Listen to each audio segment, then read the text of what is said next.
The words hit me like a physical blow. You never deserved it.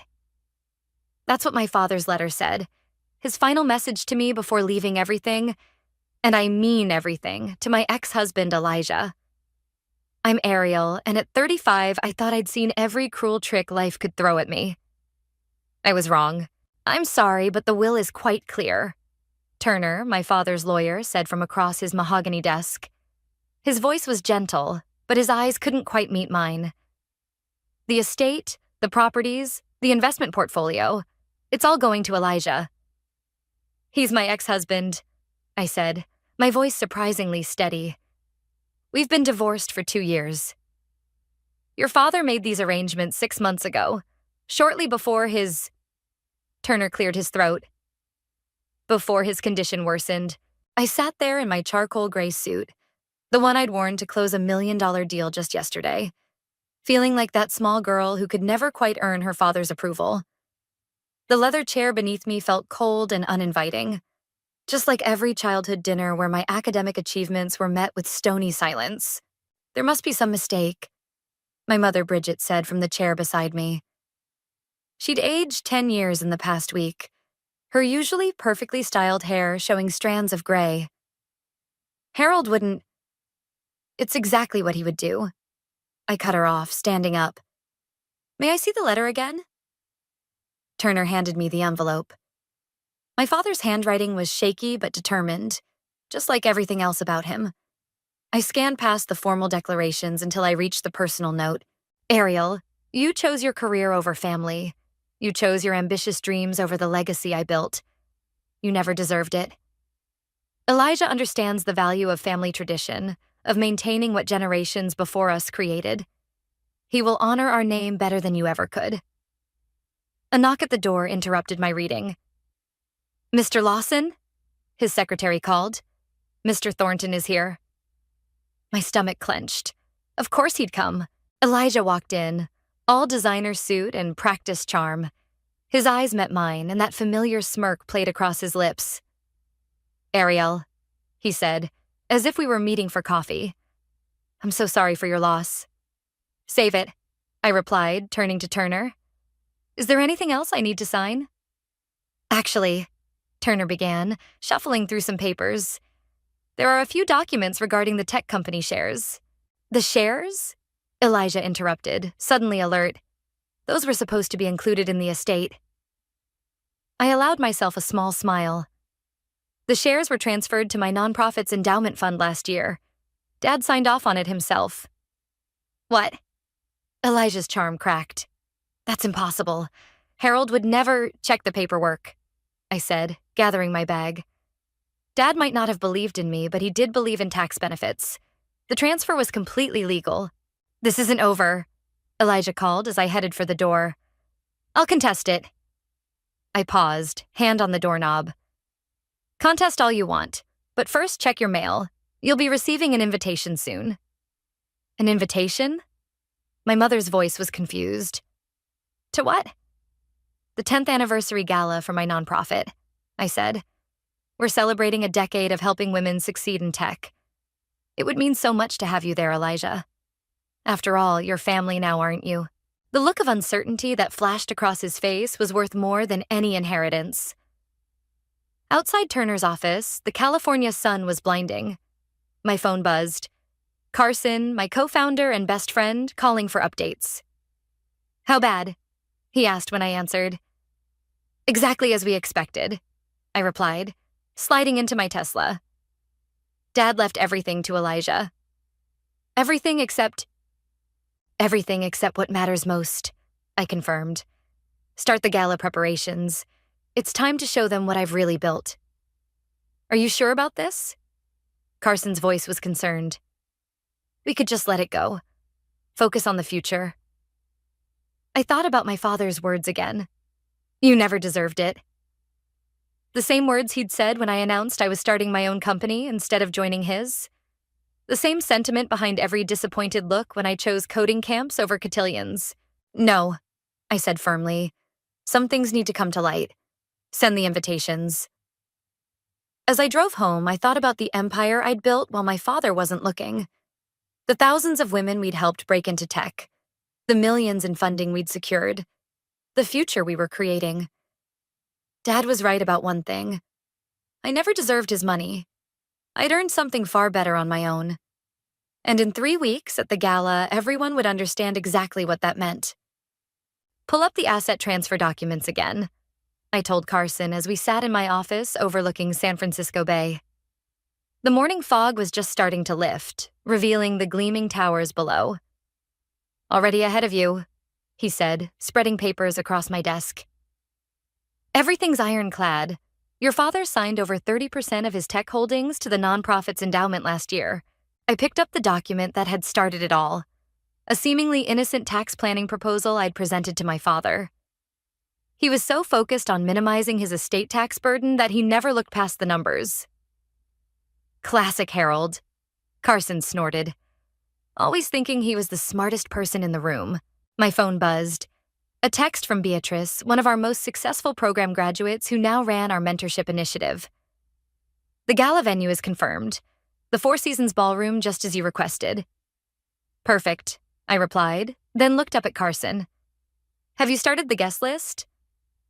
Top tech CEOs, venture capitalists, major donors. He paused, grinning. And of course, your dear ex-husband and his new inheritance.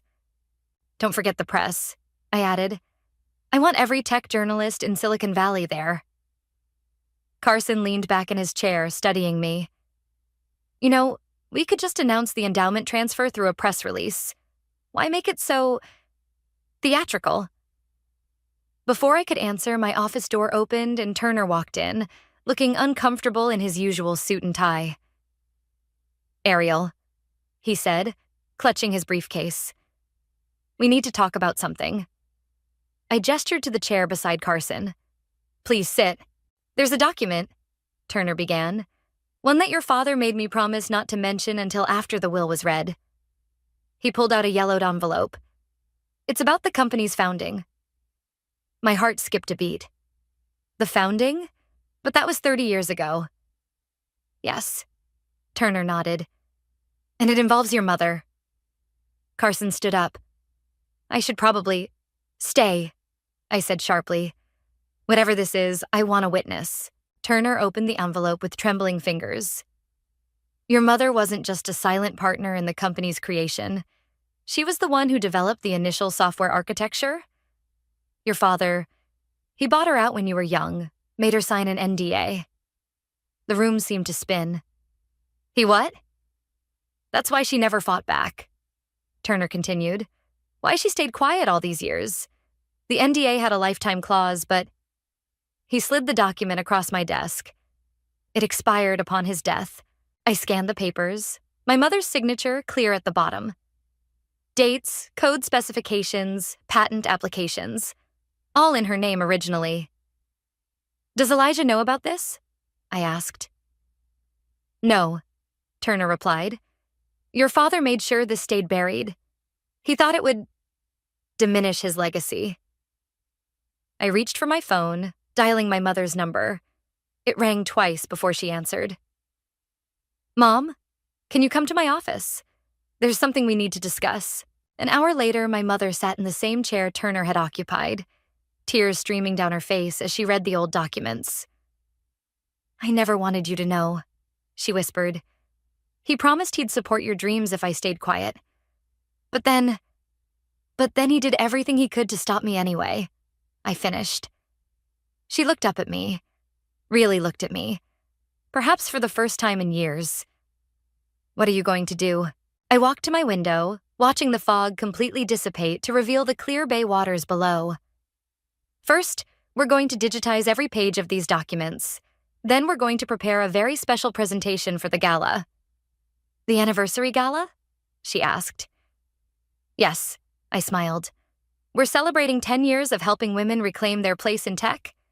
Seems fitting to start with the woman who helped build one of Silicon Valley's pioneering companies, don't you think? My mother's eyes widened. Ariel, no. The scandal. The scandal, I cut in, will be nothing compared to the inspiration. Think of all the women out there fighting the same battles we fought. They deserve to know the truth. Carson, who'd been quietly observing, finally spoke up. The invitations go out tomorrow. Should I add any special notes? I thought about Elijah, probably sitting in my father's old office right now, thinking he'd won it all. I thought about my father's last words to me. You never deserved it. Yes, I said, picking up one of the original patent applications with my mother's name on it. Add a quote to Elijah's invitation. The truth has a way of surfacing, just like cream rising to the top. My mother reached for my hand. Are you sure about this? I squeezed her hand back, feeling the strength of 2 generations of silenced women flowing between us. More sure than I've ever been about anything. It's time for our story to be told. I always knew something was off about your marriage, my mother said, stirring her coffee at the small cafe near my office. 2 weeks until the gala, and the weight of memories felt heavier than ever. What do you mean? I asked, though I already knew. The way Elijah would look at your father's office, like a hungry cat eyeing a canary. She set her spoon down with a soft clink. He married you for the connections, didn't he? I remembered our first date. How impressed he'd been when I mentioned my father's company. How quickly he'd proposed after meeting Dad at a charity gala. It took me 3 years to figure it out, I admitted. Remember that night I came to your house? She nodded. You were soaking wet from the rain. I'd found emails, I said, my voice dropping. He'd been meeting with Dad behind my back, discussing company succession plans. They'd already decided my role would be advisory at best. The cafe door chimed, and I looked up to see Beatrice walking in, tablet in hand. She spotted us and hurried over. Sorry to interrupt, she said, but we have a situation. Elijah's trying to access the company's historical records. I sat up straighter. He can't. Those are sealed. He's claiming executor rights through the inheritance, Beatrice explained. It called me when they got the request. My mother's face paled. The original code is safe, I assured her. I moved everything sensitive to secure servers last year. He'll only find what we want him to find. My phone buzzed. A text from Carson. He just left the building, heading your way. Speaking of the devil, I muttered. Mom, you should go. Beatrice, stay. My mother gathered her things quickly, but paused before leaving. Ariel, there's something else you should know about your father. The cafe door chimed again. Elijah walked in, looking exactly like the corporate shark he was in his tailored suit and leather briefcase. Well, isn't this cozy? He said, approaching our table. Bridget, lovely to see you. My mother hurried past him without a word. Elijah watched her go, then turned to me with that practiced smile. We need to talk about the records access. No, we don't, I replied. Company archives are under nonprofit control now. Board decision, last year. His smile tightened. Your father wouldn't have... My father signed everything, I cut in. Just like he signed your inheritance. Funny how papers work, isn't it? Beatrice shifted beside me, and Elijah seemed to notice her for the first time. And you are? Beatrice Webb, Director of Mentorship Programs, she said coolly. And one of the many women your ex-wife has helped succeed in tech. Elijah's eyes narrowed. Ah yes, the famous nonprofit. Tell me, how many millions in company resources have you diverted to this charity project? Would you like to find out? I asked sweetly. Come to the gala. We're doing a full financial presentation. Very transparent. I got your invitation, he said. Cute quote. Should I be worried? I stood up, gathering my things. You should be worried about a lot of things, Elijah, starting with what else my father might have signed without reading the fine print. His composure cracked slightly. What are you planning, Ariel? Come to the gala, I repeated. Front row seat. I insist. As Beatrice and I walked out, I heard him call after us. Whatever you're plotting, it won't work. Your father knew exactly what he was doing when he cut you out. Outside, Beatrice touched my arm. You okay? I took a deep breath of the cool San Francisco air. Pull up the gala presentation. I want to make some changes to the opening sequence. The tribute video? Yes, I said, thinking of my mother's face as she read those old documents. Let's start with a history of women in tech. The forgotten ones. The silenced ones. Like your mom? Like my mom. I checked my phone. Another text from Carson. Found something big in the old server backup. Come quick. Head back to the office, I told Beatrice. I need to make a stop first. I drove to my mother's house, questions burning in my mind. What was she about to tell me before Elijah interrupted? But when I arrived, she wasn't home. Instead, I found a note taped to her door.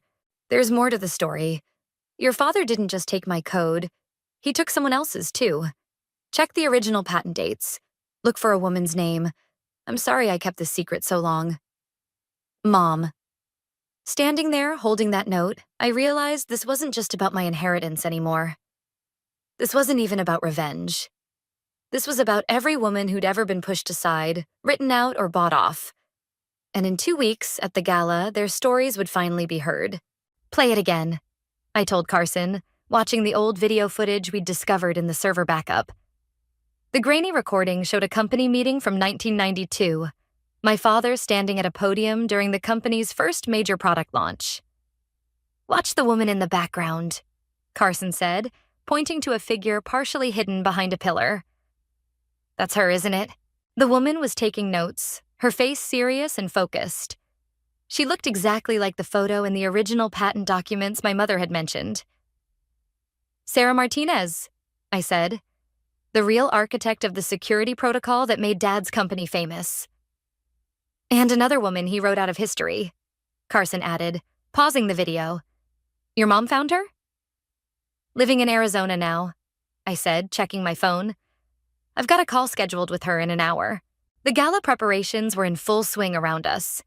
The Four Seasons ballroom buzzed with activity as workers hung banners and set up the stage.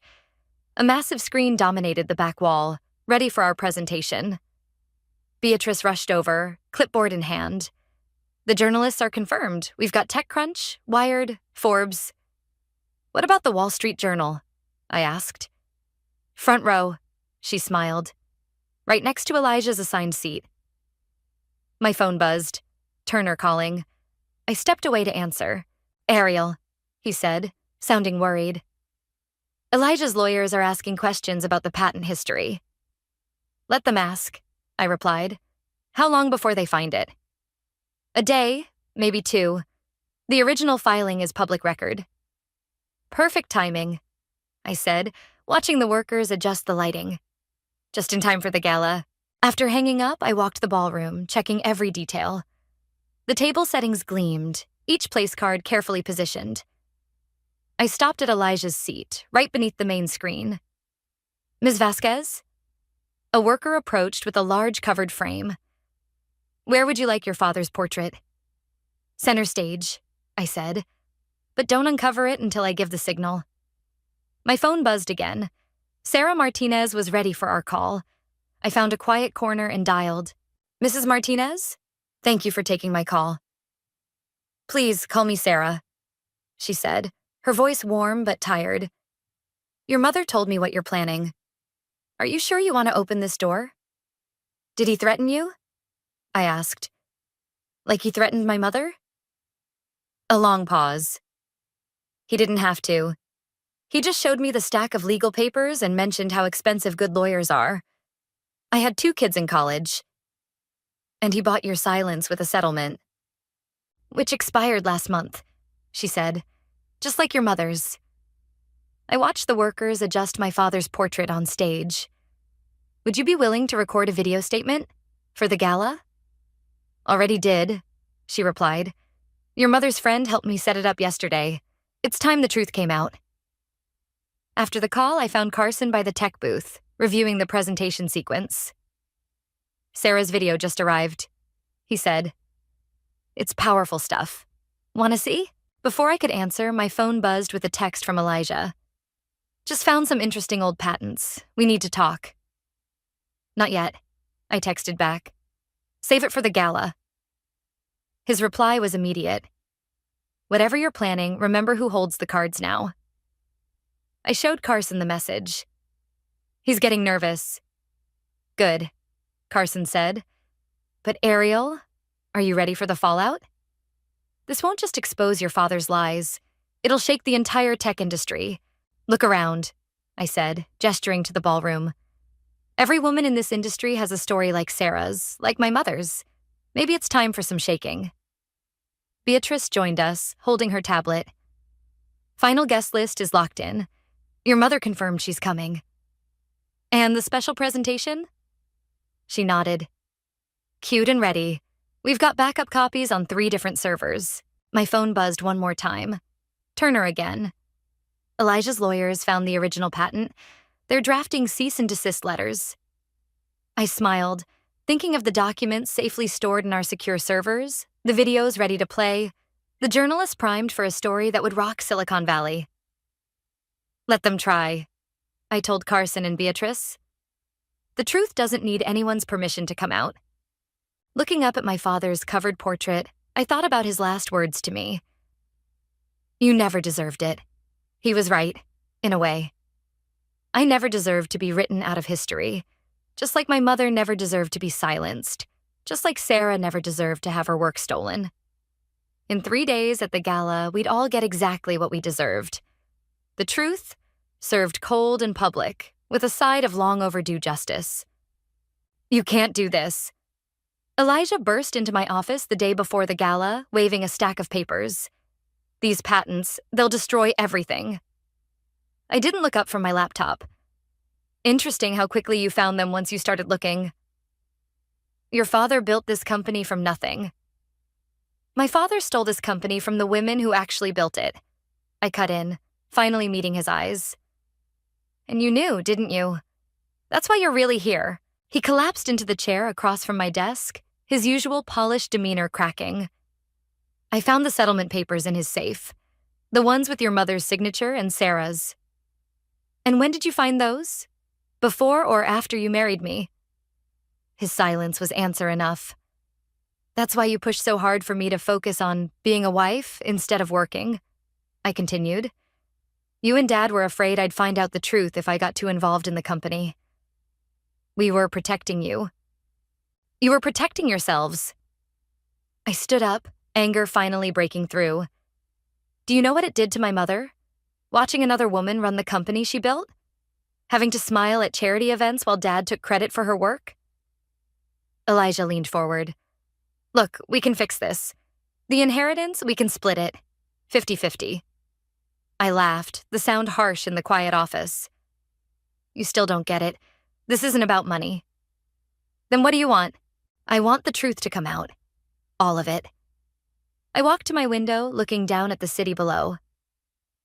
Did you know my mother used to code until 3 a.m? She taught herself programming while pregnant with me. Built the original prototype in our garage. Ariel, please. His voice turned desperate. Think about the company's reputation. The stock price. Should have thought about that before you married me for my father's stolen empire. I turned back to him. How's that working out for you, by the way? He stood up, straightening his tie, a nervous habit I remembered from our marriage. I'll stop you. The lawyers can't do anything, I finished. The NDA's expired with Dad's death. Sarah and my mother are free to tell their stories, and tomorrow night they will. You'll regret this, he threatened, moving toward the door. No, Elijah. The only thing I regret is not doing it sooner. After he left, Carson poked his head in. Everything okay? I heard shouting. He found the patents, I said, sinking back into my chair. And the settlements. Good timing, Carson grinned. Wait till he sees what else we found. My phone buzzed. My mother calling. Mom, what's wrong? I just got a visit from Elijah, she said, her voice shaking. He offered me money to stay quiet. What did you say? I told him my silence wasn't for sale anymore. She paused. Ariel, there's something else. Something about your father's last days. A knock at my door interrupted us. Beatrice with the final gala schedule. Mom, can this wait until tomorrow?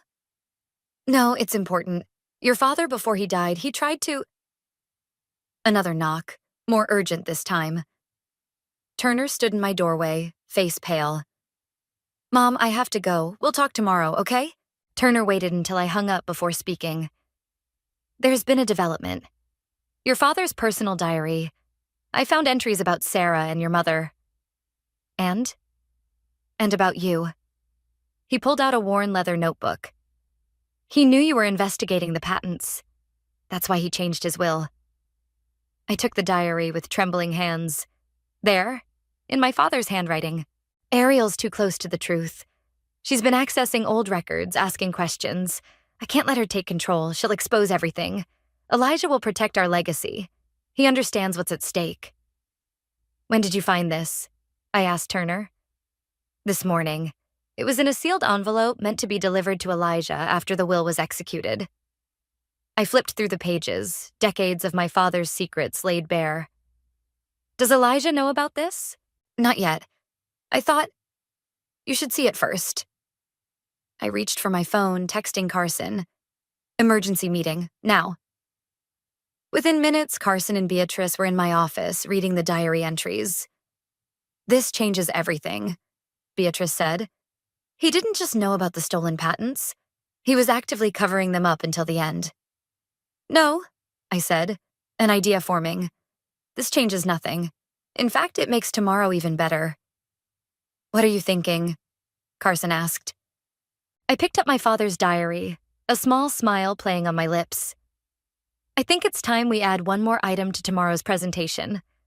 After all, what better way to tell the truth than through my father's own words? The diary felt heavy in my hands, the weight of decades of lies, finally ready to be exposed.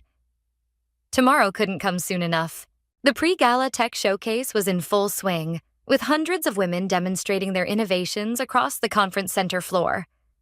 I stood at the entrance, watching Beatrice guide a group of journalists through our latest projects. And this, she was saying, is our newest AI ethics initiative, developed entirely by women who came through our mentorship program. My phone buzzed. A message from Sarah.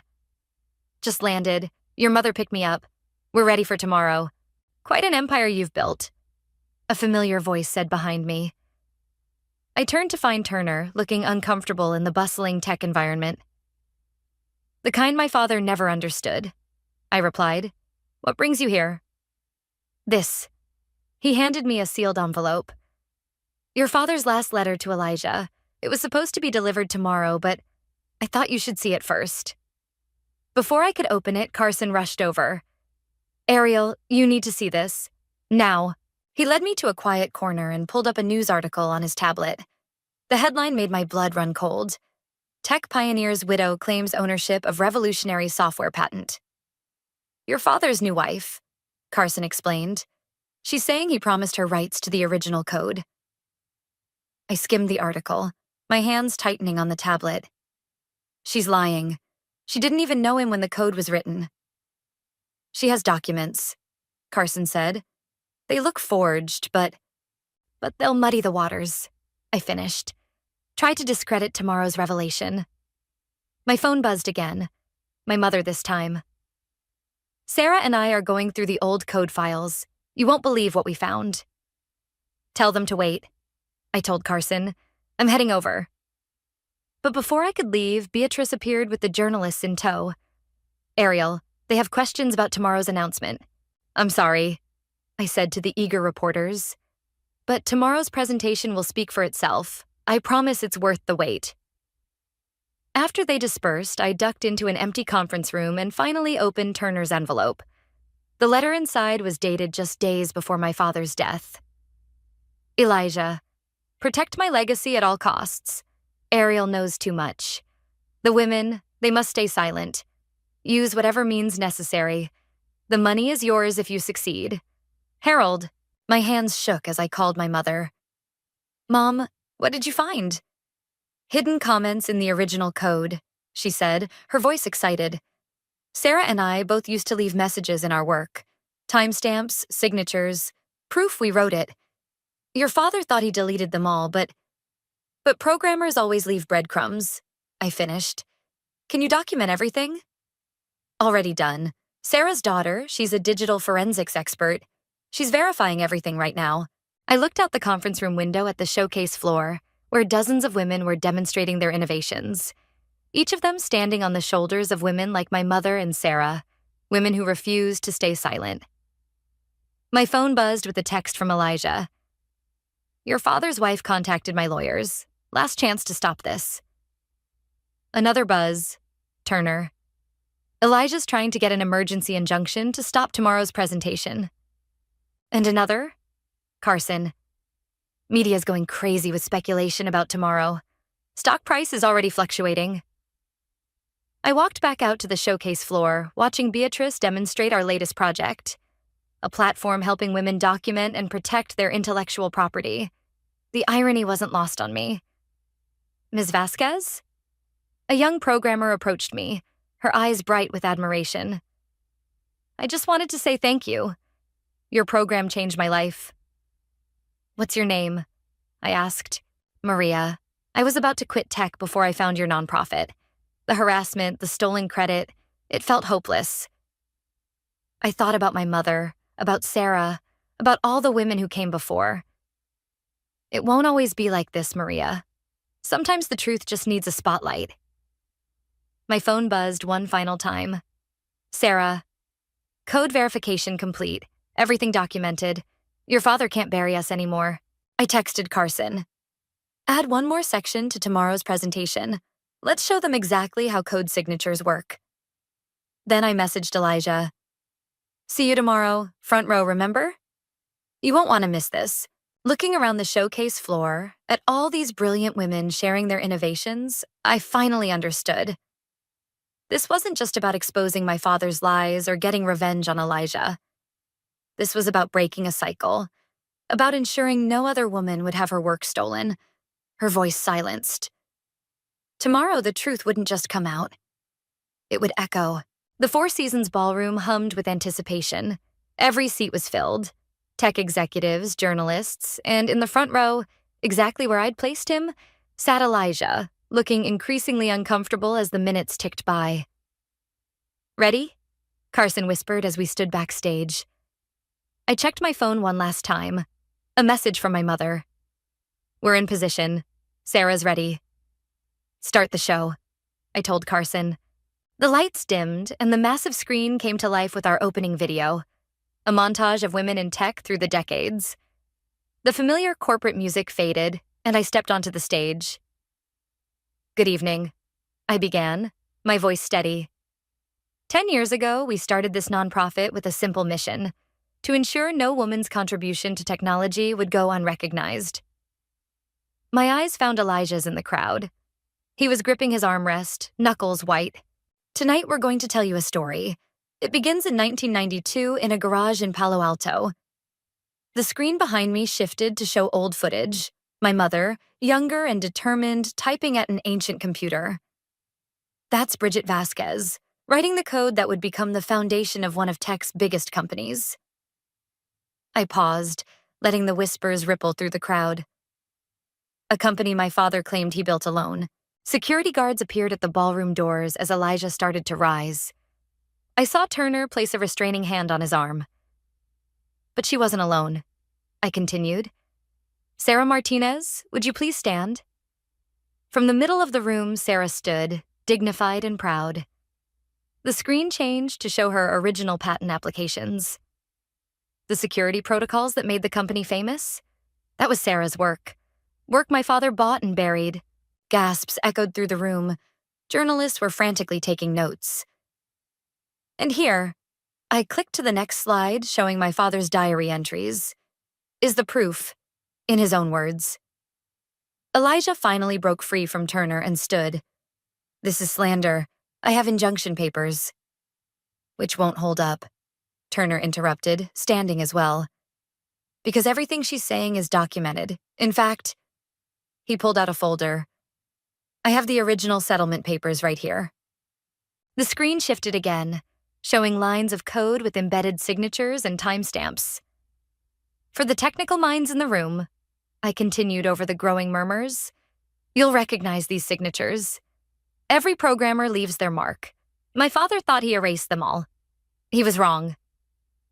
My mother stood now, moving to join Sarah. The two women who had built an empire, only to have it stolen, finally standing together in the light. But this isn't just about historical correction, I said. This is about the future. The screen changed one final time, showing the transfer documents my father had signed. Last year, my father transferred 30% of company shares to our nonprofit's endowment. He thought it was a tax strategy. It was actually justice. Elijah lunged forward. You tricked him. He never would have. He signed it, Turner called out. I witnessed it myself. It's completely legal. And those shares, I continued, my voice rising over the chaos, will fund scholarships for women in tech.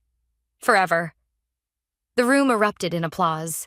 I saw Beatrice wiping tears from her eyes in the second row. One final thing, I said, turning to the covered portrait of my father. Dad, you told me I never deserved your legacy. You were right. I pulled the cord, revealing not my father's portrait, but a collage. Hundreds of women who'd graduated from our programs, with my mother and Sarah's photos prominently featured. I didn't deserve your legacy of lies. None of us did.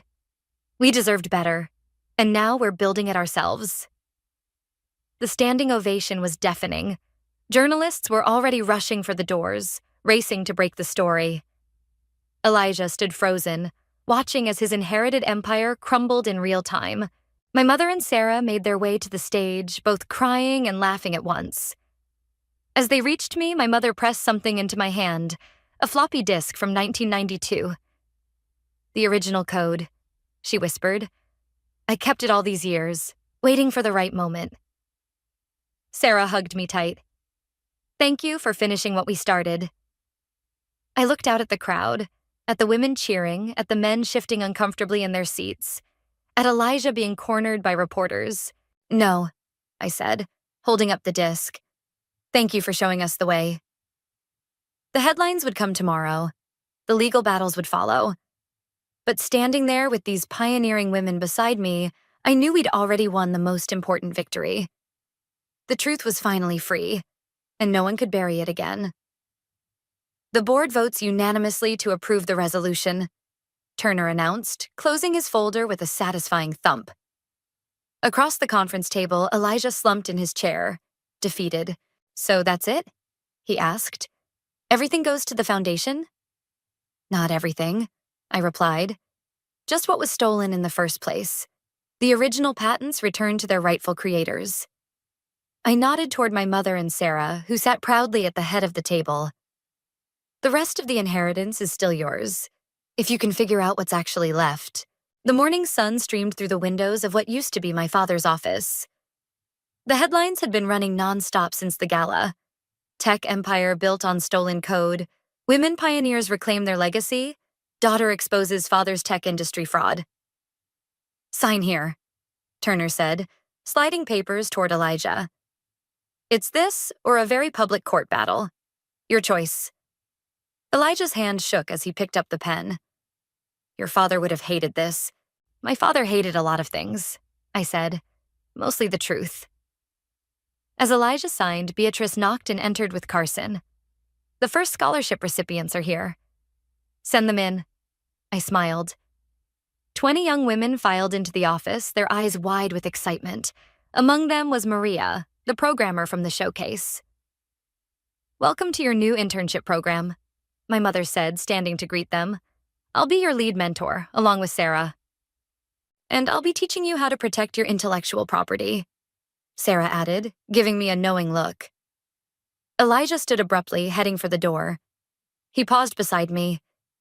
You planned this all along, didn't you? From the moment he changed his will? No, I replied. I planned it from the moment I found my mother's original code comments. The will just gave me a better stage. After he left, Carson helped Turner gather the papers. The stock price is actually up, he reported. Turns out transparency is good for business. My phone buzzed. A message from Turner's secretary. Your father's wife withdrew her patent claim. No comment to the press. Ariel? Maria approached tentatively. We wanted to show you something. The interns gathered around a laptop, pulling up a project they'd been working on. It's a blockchain system for code attribution, Maria explained, so no one can ever steal or hide contributions again. My mother leaned in, examining the code. This is brilliant. Sarah, look at this architecture. The next generation, Sarah smiled. Building on our foundation, but reaching higher. Beatrice cleared her throat. Sorry to interrupt, but the documentary crew is here. They want to interview all three of you, Bridget, Sarah, and Ariel. Tell them we'll do it here, I said. In this office. It's time to rewrite the story of this room. As the crew set up their equipment, I walked to my father's old desk, my desk now. The wooden surface still held the marks from decades of his presence, but they seemed less imposing somehow. You know, my mother said softly, joining me. He called me that last week. Your father. He wanted to confess, to make it right. What stopped him? Pride, fear, the same things that always stopped him. She touched the desk gently. But you did what he couldn't. The interns were setting up their workstations in the outer office, their excited chatter filtering through the doors. Sarah was already teaching them about digital watermarks, her passion for coding undimmed by years of silence. Ms. Vasquez? The documentary director approached. We're ready. Where would you like to begin? I looked at my mother, at Sarah, at the room full of young women ready to change the world. Let's begin with the truth. The whole truth. Carson caught my eye from across the room and grinned. Think your father ever imagined his office would become an incubator for women in tech? No, I said, watching the future unfold around me. But that's the thing about karma. It doesn't care what you imagine. It cares what you deserve. The cameras started rolling as my mother, Sarah, and I took our seats. 3 generations of women in tech, finally claiming our space. Tell us about the code, the interviewer began. My mother smiled, her fingers miming typing on an invisible keyboard. It started in a garage, with a dream and a borrowed computer. Outside the office windows, Silicon Valley stretched out before us, its landscape of glass and steel now holding different possibilities. Not just for us, but for every woman with the courage to write her own story. And this time, no one would erase it.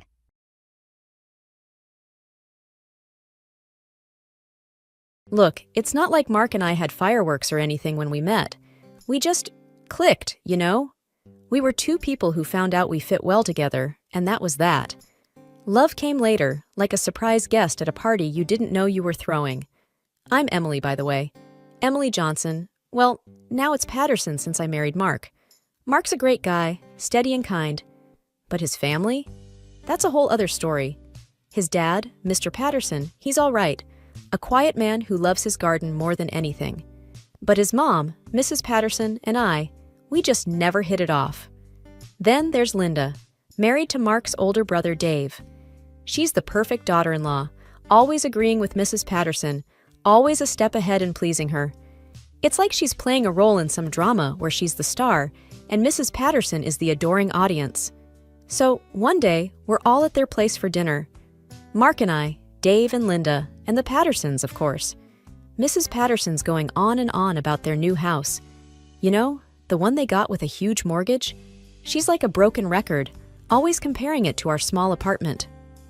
Mrs. Patterson's voice cut through the air, sharp and clear. You really should think about upgrading, Emily. Living in such a cramped space, it's just sad. I tried to keep my cool. We're happy with what we have, Mrs. Patterson. It's cozy. Linda chimed in, her voice dripping with fake sympathy. Oh, but just imagine having a place like this. You must be so envious.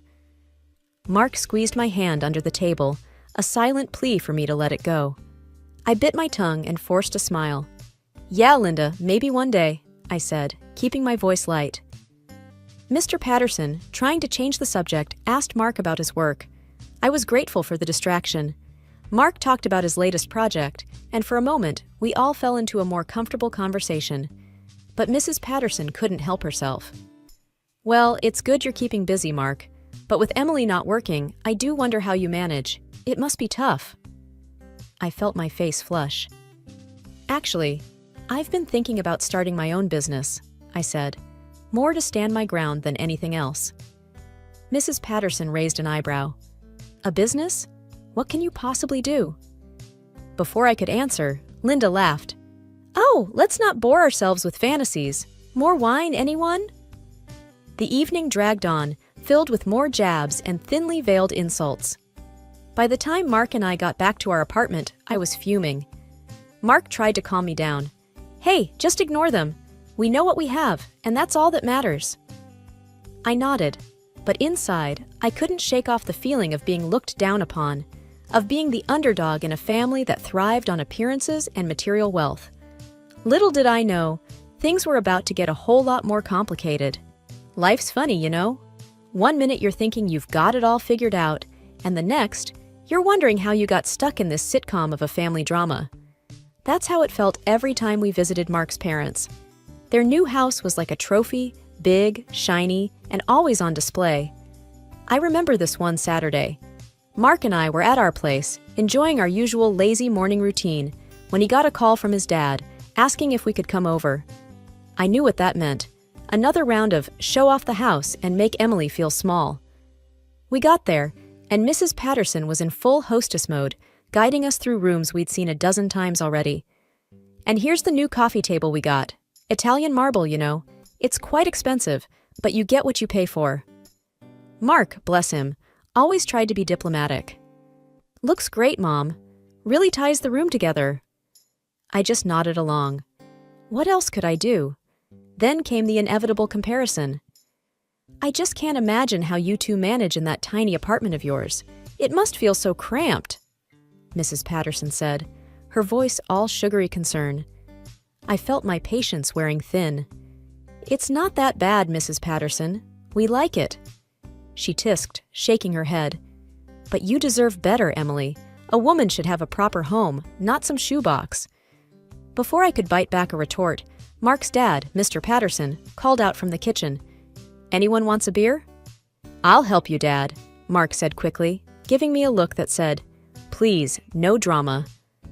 I was left alone with Mrs. Patterson and Linda. Linda, ever the eager sidekick, piped up. You know, Emily, there's a certain charm to living minimally, but of course, it's not for everyone. Some of us prefer comfort. Exactly, Linda. Comfort and style, Mrs. Patterson added, glancing around her lavish living room. I forced a smile. Well, everyone has their own taste, right? We're happy with what we have. Mrs. Patterson sniffed. Of course, dear. Happiness is all relative after all. The rest of the visit was more of the same subtle digs and not so subtle boasts. By the time we left, I was mentally exhausted. On the drive back, Mark tried to lighten the mood. Hey, don't let them get to you. You know how they are. I sighed, staring out the window. I know, it feels like it's never going to end, you know? Mark reached over and squeezed my hand. We'll get through it. We always do. But as we drove back to our shoebox, I couldn't help but feel a twinge of frustration. Why did it always have to be a competition with them? Why couldn't they just be happy for us as we were? Life's like a roller coaster, they say. You never see the twist coming. That week was one such twist for me. I got a call from my mom, telling me that Grandpa had passed away. I was heartbroken, of course. He was always kind to me, a bit of a silent supporter in my corner. The shock came when we found out he left me a pretty hefty sum, $500,000. I couldn't believe it. Mark was happy for me, in his quiet way. That's great, Em. Grandpa really cared about you. But when we told his family, well, that was a whole different story. We were at another family dinner when I mentioned it, not thinking much of it. Mrs. Patterson's eyes lit up like Christmas lights. $500,000? My word, Emily, that's quite a sum. Linda was quick to add her 2 cents. Oh, the things you could do with that money. But the mood shifted when Mr. Patterson coughed, a deep, rattling sound that had us all looking his way. He waved us off. Just a bit under the weather, that's all. The conversation moved on, but I couldn't shake off the concern for Mr. Patterson. He looked pale, more tired than usual. It was only a couple of days later when we got the news. Mark's voice was somber when he told me, Dad's sick, Em. Really sick. The doctors are saying it's serious. I felt a cold knot in my stomach. How bad? Mark sighed, running a hand through his hair. They're not sure. Could be weeks, maybe less. The news hit the family hard. Mrs. Patterson was a mess, but not in the way you'd expect. It was more about the what now than the what if. We were in their living room, Mrs. Patterson pacing like a caged animal. What are we going to do? The mortgage, the bills. I couldn't believe what I was hearing. Mrs. Patterson, shouldn't we be more worried about Mr. Patterson right now? She rounded on me, her eyes sharp. Of course I'm worried about him, but life goes on, Emily. We have to think about these things. Linda was nodding along, ever the faithful echo. She's right, Emily. It's important to be practical. I looked at Mark, hoping for some support, but he just looked tired, torn between his ailing father and his panicking mother. I bit back any further comments. It wasn't the time or place. But as we left that night, I couldn't help but feel a growing sense of unease. It wasn't just Mr. Patterson's illness that worried me. It was the way Mrs. Patterson and Linda were so focused on the money, the house. It felt like priorities were all wrong, and I had a sinking feeling that things were about to get a lot more complicated. Mark's dad's condition worsened fast. It was like watching a candle flicker out. We were spending more time at their place, trying to be there for him, you know? But Mrs. Patterson, she was a whole different story. Always talking about the mortgage, the bills, as if that was the biggest worry. One evening, we were all there, the whole family. Mr. Patterson was lying in bed, looking frail and tired. Out of nowhere, he asked to speak to Mark alone. Just them two.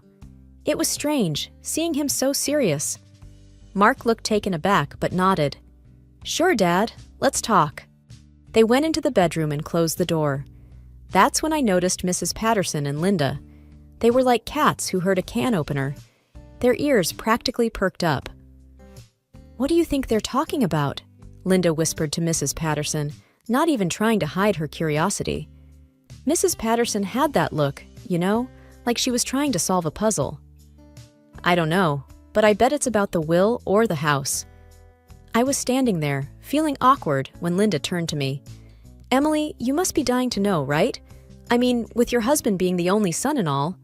I shrugged, not wanting to play into their game. It's their business. If Mark wants to tell me, he will. But inside, I was curious. What was so important that it had to be said in private? After what felt like ages, Mark came out. His face was unreadable. Mrs. Patterson and Linda pounced like hawks. Well, what did he say? Mrs. Patterson demanded. Mark shook his head. It's personal, Mom. Dad just had some things to get off his chest. Linda tried a different angle. But it must be about his will, right? Or the house. Mark's expression didn't change. Linda, I'm not discussing it. It was a private conversation. The air was tense after that. Mrs. Patterson kept shooting me these looks, like I was hiding something. But the truth was, I knew as little as she did. That night, back at our place, I asked Mark about it. So, what did your dad want to talk about? Mark was quiet for a moment. Then he looked at me, his eyes serious. He's worried, Em. About Mom, the house, everything. He just wanted to make sure I knew what to do, you know, after... I nodded, understanding. Of course. But deep down, I had this feeling that there was more to it. Something Mark wasn't telling me. And whatever it was, I knew it was big. Mr. Patterson's passing hit everyone like a ton of bricks. It was one of those times when you realize life's too short, but some people never get that memo. The funeral was barely over when Mrs. Patterson started talking about the mortgage again. We were all at their house after the service, kind of a somber gathering when she brought it up. Now that he's gone, we need to think about the future. The mortgage on this house won't pay itself. Linda was nodding along, always her loyal supporter. It's a lot of responsibility, especially now. I was still in my black dress, feeling the weight of the day, when Mark's mom turned to me. Emily, you recently came into some money, right? It only seems fair that you contribute, given the circumstances. I was stunned. Was she really asking me to pay off their mortgage with my inheritance? Mrs. Patterson, it's not why Grandpa left me that money. Mark was rubbing his temples, looking like he wanted to be anywhere but there. Mom, let's not do this now, please. But she was like a dog with a bone. Mark, I'm just being practical. We're family, and families support each other. Emily, you can afford it now, can't you? I felt my face getting hot. It's not about affording it. It's about what's right. That money was meant for me and Mark, for our future. Mrs. Patterson's face hardened. Well, this is your family's future too, isn't it? Unless you don't consider us family. Before I could reply, Mark squeezed my hand. Let's talk about this later, okay? It's been a long day. But Mrs. Patterson wasn't having it. No, I want to know now. What will you do, Emily? Will you help your family or not? The room was tense. Linda was watching me like a hawk, waiting for my response. I took a deep breath.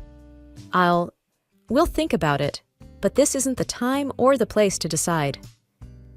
Mrs. Patterson seemed somewhat appeased, but her eyes were cold. Fine, but remember, family is everything. We have to stick together. As we left, I felt Mark's hand in mine, tight and reassuring. But inside, I was reeling. The nerve of her, asking for my inheritance like it was nothing. It felt like she was trying to claim something that wasn't hers, and it didn't sit right with me at all. After much back and forth and a heavy heart, I decided to use my inheritance to pay off the mortgage on Mrs. Patterson's house. It was a decision I didn't take lightly, and I did it mostly for Mark's sake. We were at Mrs. Patterson's house for a dinner she organized to celebrate the mortgage being paid off. The whole event felt surreal, like being thanked for a favor I never wanted to give.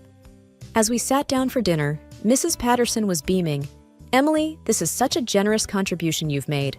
We're all deeply thankful. I nodded, a tight smile on my face. Happy to help, Mrs. Patterson. Then Linda chimed in with her usual saccharine tone. Really, Emily, you're just too kind. The dinner was awkward but manageable, until Mrs. Patterson stood up with a glass in her hand for a toast. I have something to announce. Now that the mortgage is taken care of, I've decided to give this house to Dave and Linda. My jaw dropped. Excuse me? What did you just say? I expected Mark to be as shocked as I was, but to my surprise, he just nodded and smiled. Is that so, Mom? Interesting decision. His calm response threw me off. Why wasn't he upset? Mrs. Patterson looked pleased as punch. Yes, it only seems right. They need it more, and after all, Emily, you and Mark are doing fine on your own. Linda's grin was wide, almost gloating. We're just so grateful, aren't we, Dave? Dave nodded, looking like the cat that got the cream. I was fuming, feeling betrayed and used. We paid off this house with my money. How can you just give it away to them? Mrs. Patterson's expression was firm, almost challenging. I'm still the head of this family, Emily. It's my decision to make. Mark's hand on my knee under the table was a silent message to stay calm. His eyes were telling me he had a plan. As the dinner descended into an uncomfortable silence, my mind was racing. What was Mark up to? He clearly knew something I didn't. The look in his eyes was not of defeat, but of someone holding an ace up their sleeve. As we drove back, I turned to Mark. You knew, didn't you? You knew what your mother was going to do. Mark's smile was mysterious. Let's just say, I had a feeling. Don't worry, Em. This isn't over yet. His words were cryptic, but they gave me a glimmer of hope. Maybe, just maybe, we weren't as outplayed as I thought. Sitting in our living room, the tension was thick. Mark finally broke the silence. Em, there's something you should know. About the house. Dad did something before he passed. I leaned forward, my heart pounding. What are you talking about? Mark took a deep breath. Dad knew about Mom's plans with the house. He didn't trust her to do right by us. So he changed the mortgage and the house deed into our names. I was stunned. What? But how? He did it right after he found out about his illness, Mark explained. He wanted to make sure the house went to those who really paid for it. That's us, Em. We own the house now. I couldn't believe it. Mr. Patterson had seen through his wife's intentions and protected us. But why keep it a secret? I asked. Mark looked down. Dad asked me to. He didn't want more drama until it was absolutely necessary. Before we could talk further, there was an aggressive knock. Mrs. Patterson, Dave, and Linda stood at our door, their faces twisted in anger. Mrs. Patterson wasted no time. "Mark, you need to explain this nonsense about the house. This is outrageous." Mark stood up, calm but firm. "Mom, Dad knew what was happening. He legally transferred the house to us, the mortgage too. We paid it off, so now it's ours by law." Their reactions were explosive. Mrs. Patterson's face turned red with fury. "That's impossible. He would never do that to me." Linda was almost hysterical. "This is a lie. You're trying to steal our inheritance." Dave looked like he was about to explode. "You can't just take the house, Mark. It's not yours." Mark handed them a folder. "Here are the papers. The deed, the mortgage transfer, everything. It's all legal and binding." Mrs. Patterson snatched the papers, her hands trembling. As she scanned them, her face drained of color. This is a trick. You must have forced him," she screamed. "No, Mom. Dad was clear-headed. He did this to protect what's fair," Mark replied, his voice steady. The argument went on, their accusations filling the room. But the truth was in black and white. The house was legally ours. "You've torn this family apart," Linda yelled, tears streaming down her face. Mrs. Patterson turned to me, eyes filled with hatred. "You've done this, Emily! You and your money!" But I stood my ground, feeling a sense of justice. "No, Mrs. Patterson, this was Mr. Patterson's decision. He wanted to right a wrong." Eventually, they left, seething with anger and disbelief. The door closed behind them, leaving us in a bittersweet silence. We had the house, but at what cost? Yet, in my heart, I knew we had honored Mr. Patterson's wishes. He had given us a home, and in doing so, had also given us a new start. We thought the worst was over until Dave, red-faced with anger, burst into our house a few days later. "You think you've won, huh?" Dave was practically shouting. "Dad paid a chunk of the mortgage before he died, $100,000. That means part of the house belongs to us." Mark remained calm, something I'd always admired about him. "Dave, Dad thought of that. He asked me to deposit an equivalent amount into a separate account in case of disputes." I was standing in the corner, watching the scene unfold. Dave, his face a mix of anger and confusion, and Mrs. Patterson, who had followed him in, looking like a thundercloud. "What? That's preposterous," Mrs. Patterson stammered. Mark continued, "The $100,000 will be divided among the heirs, you, Mom, and me. That was Dad's wish." Mrs. Patterson was shaking with rage. "This is a trick! You're manipulating everything! You've always been cruel and selfish." Linda, tears streaming down her face, joined in. "How can you do this to your own family? It's heartless!" The air was thick with tension and accusations. I felt a surge of courage and stepped forward. "Enough!" I raised my voice, something I rarely did. "This is our home. Dad made his decision, and it's legal. It's time you all accept it." Dave was seething. "This isn't the end, Mark. We won't let this go." Mark's response was firm, yet calm. "You do what you need to, Dave. But this was Dad's decision. We're just honoring it." The confrontation ended with Mrs. Patterson, Dave, and Linda leaving our house, their threats and accusations still hanging in the air. As the door closed behind them, Mark and I were left in the quiet of our home, a mixture of relief and sadness in the air. Mark wrapped his arms around me. "I'm sorry you had to go through all this, Em." I leaned into his embrace. "It's not your fault. We did what was right." We stood there for a moment, in the home that had caused so much turmoil, but was now truly ours. The story ends with us, living peacefully in the house, while Mrs. Patterson moved in with Dave and Linda in their small apartment. It wasn't an easy victory, and the family ties were strained, but we had each other and a home that was ours, fair and square. That was enough for us.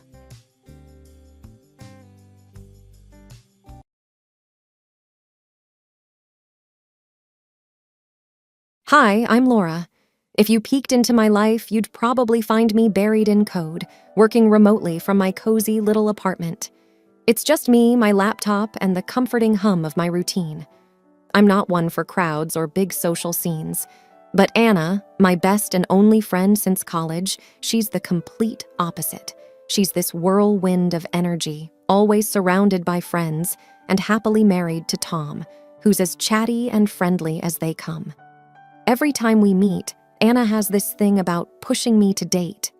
"Laura, you're not getting any younger," she'd say in her half-joking, half-serious tone. "You need someone in your life other than your computer." I'd usually brush it off with a laugh, not really taking her seriously. But one evening, as we were lounging at her place, she was more persistent than usual. "I've got the perfect guy for you," she announced, her eyes lighting up with excitement. "His name's Chris, a family friend. You two would be great together." I remember twirling my spoon in my coffee, feeling a mix of curiosity and apprehension. "Blind dates aren't really my style, Anna. They're always so awkward," I protested. Anna leaned in, her smile persuasive. "It's not a blind date, silly. We'll have dinner here, just the four of us. It'll be casual, no pressure." So, there I was, giving in to her plan. The night I met Chris at Anna's place, my stomach was a knot of nerves. But Chris, he was surprisingly easy to talk to.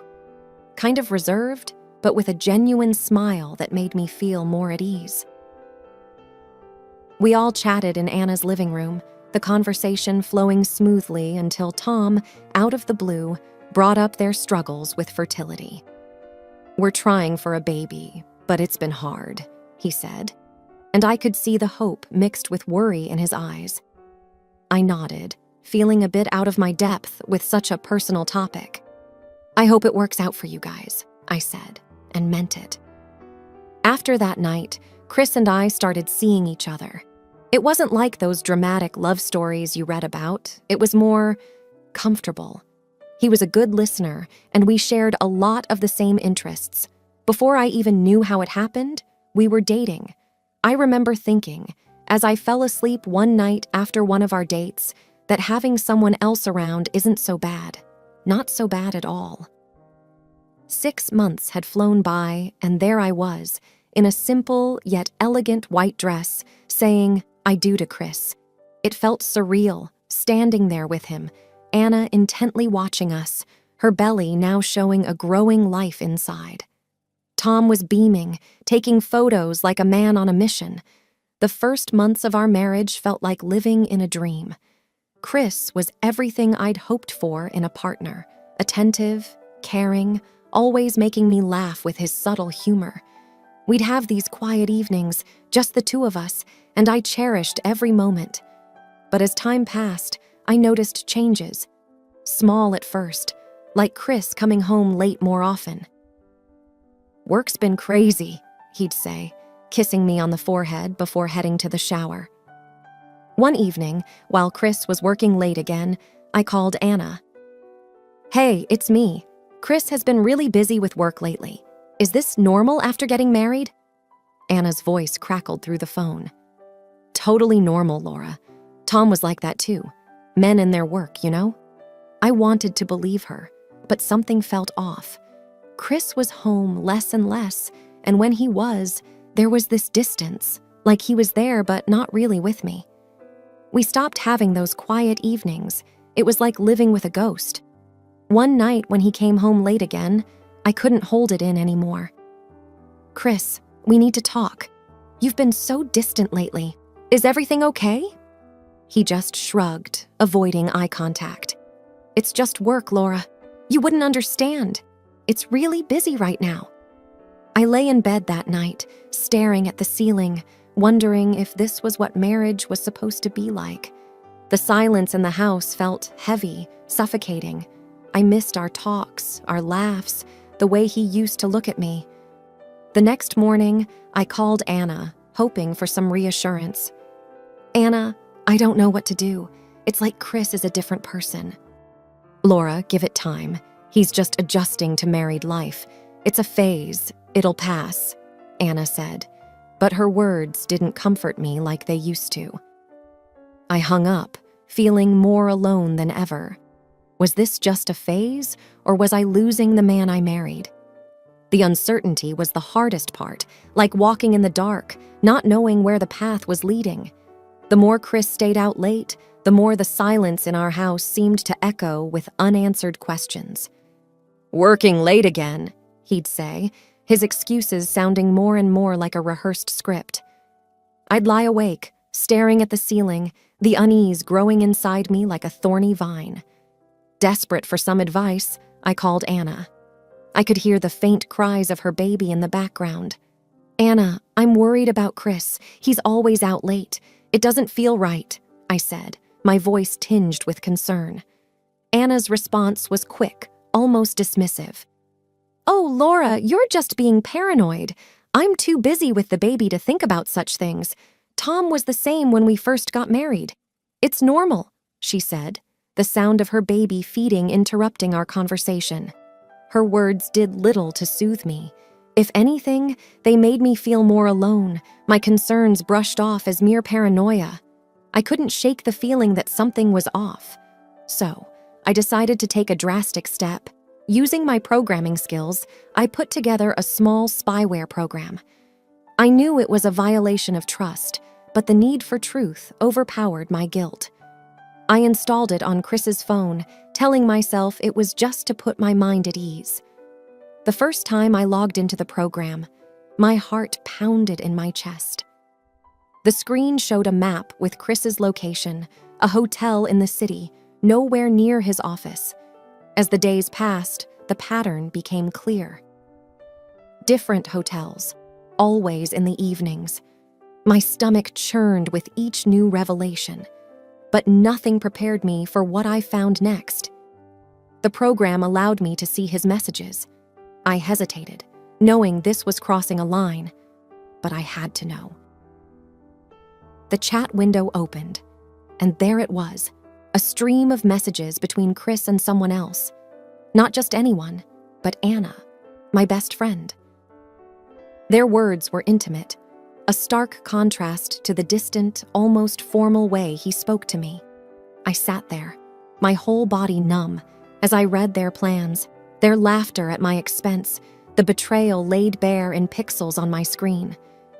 The truth about my husband and my best friend, the two people I trusted most, was right in front of me, and it hit me with the force of a tidal wave. Chris married me in order to provide an alibi for himself. Now he can be near his mistress more often, hiding behind the fact that he is married to me. Unbelievable. We often don't see what's happening right under our noses, blinded by trust or maybe a refusal to acknowledge the possibility of betrayal. But there it was, in black and white. My world, as I knew it, had just crumbled. The nights became longer, each one stretching out like a dark, endless road as I sat alone, staring at my computer screen. The glow illuminated pages of messages between Chris and Anna, a window into a betrayal so deep it felt like drowning. Each message I read twisted the knife a little deeper. Chris's words about me were cruel and mocking. "Laura's so clueless. It's almost funny," he wrote in one message. And Anna, she laughed along, adding her own jabs. "Yeah, she's weirdly naive. It's like playing a game with a child." Their laughter at our expense wasn't the worst of it, though. They planned their secret rendezvous with a casualness that made my stomach churn. "How about the Hilton this Thursday?" Chris would suggest. "Perfect, can't wait," Anna would reply, as if they were planning a simple coffee meeting. But one message stopped me cold, a revelation that felt like a physical blow. It was Anna talking about her newborn, Tom's supposed child. "The best part is Tom thinks he's the father," she wrote with a twisted pride. Chris's reply was a heartless confirmation. "Our little secret. He's none the wiser." It wasn't just an affair. It was a double betrayal, the depth of which was unimaginable. The evidence of their deceit wasn't just in the messages on my screen. It was lying in a crib, gurgling and cooing, oblivious to the web of lies surrounding its existence. I sat there, numb, the reality sinking in. My husband, the man I had vowed to spend my life with, was not only unfaithful, but a father to my best friend's child. And Anna, the friend I had trusted with my deepest fears and happiest moments, was a willing participant in this cruel game. As the night wore on, the silence of the house enveloped me. It was no longer a home, but a stage for a tragedy I never saw coming. The betrayal was not just of the heart. It was a betrayal of every moment we had shared, every laugh, every secret. And at the center of it all was a child, an innocent life caught in the crossfire of selfish desires. I realized then that the most profound wounds are often inflicted by those closest to us. And the evidence of this betrayal was now lying innocently in a crib, a living reminder of the lies and deceit that had shattered my world. The morning after I discovered the truth about Chris and Anna, I felt like I was in a daze. My apartment, once a haven, now felt like a cage trapping me with my betrayal. I knew what I had to do. Tom deserved to know the truth as much as I did. I picked up my phone, my heart pounding. Dialing Tom's number felt like stepping off a cliff. "Tom, it's Laura. We need to talk. It's about Anna and Chris." Tom's usually cheerful voice was laced with concern. "Laura, what's going on? You sound serious." I took a deep breath, my voice shaky. "It's bad, Tom. Can we meet somewhere private? There's something you need to see." We met at a quiet cafe, away from the places where our lives had crossed. Tom looked anxious as he sat down. "Okay, Laura, what's this all about? You're scaring me." I pushed the printouts of the messages across the table to him. "Tom, I'm sorry to drop this on you, but Chris and Anna, they've been having an affair." Tom's face went pale as he read the messages. His usual jovial demeanor vanished, replaced by a mix of anger and disbelief. This is bullshit. Anna wouldn't..." "And Chris?" His voice was a mix of rage and pain. "There's more," I said, the words feeling like lead in my mouth. "The baby. Chris might be the father."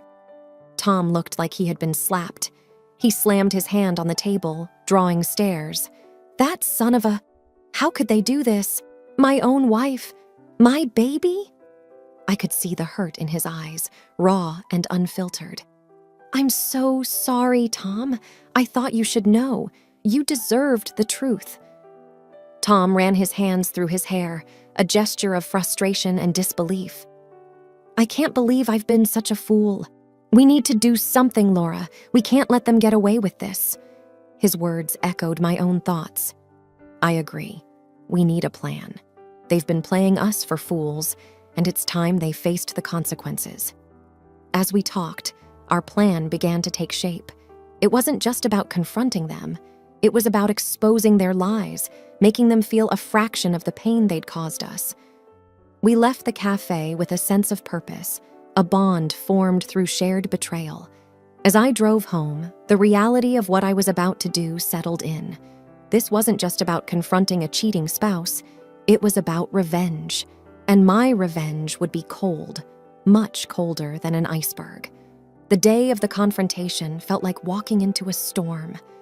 My heart was pounding so hard I could hear it in my ears as I drove to Anna's house with Chris. He was clueless, humming along to the radio, while my hands gripped the steering wheel, knuckles white. We walked into Anna's house, where Tom was already waiting.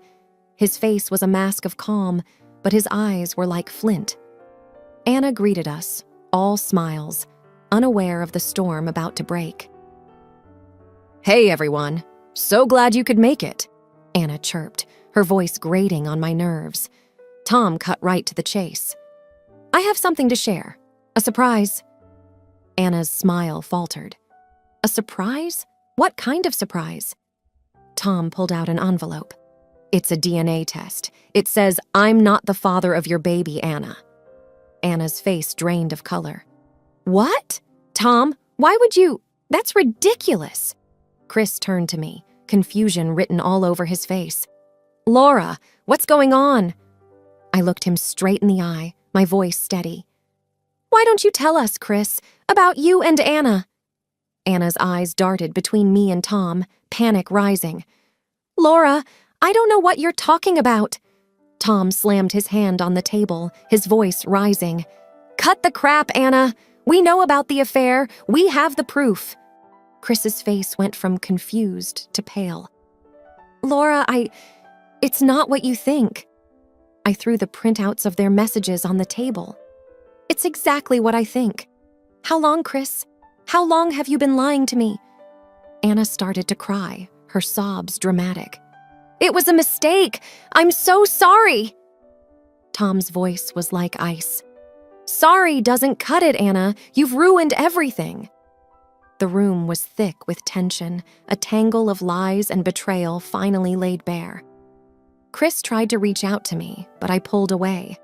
"Don't touch me. You've betrayed me in the worst way." Anna was pleading now, looking at Tom. "Please, Tom. I didn't mean for any of this to happen." But Tom was unmoved. "Meaning doesn't change facts, Anna. It's over." I looked at Chris, my voice cold. "We're done, Chris. I want a divorce." The confrontation was brutal, the air heavy with the weight of broken trust and shattered relationships. As I walked out of Anna's house, I knew there was no going back. The truth had been revealed, and with it, the end of the life I thought I knew. After the confrontation, the drive home was a blur. My mind was a whirlwind of emotions: anger, betrayal, sadness. It wasn't just the affair. It was the depth of the deceit that cut the deepest. The next day, I called Chris, needing to hear him say it. "Chris, we need to talk. You owe me that much." He agreed to meet, his voice resigned. We sat across from each other at our kitchen table, a battlefield of broken vows. "Start talking, Chris. I want to hear you say it," I demanded, my voice steady despite the chaos inside me. Chris looked down, unable to meet my eyes. "It started as just a fling.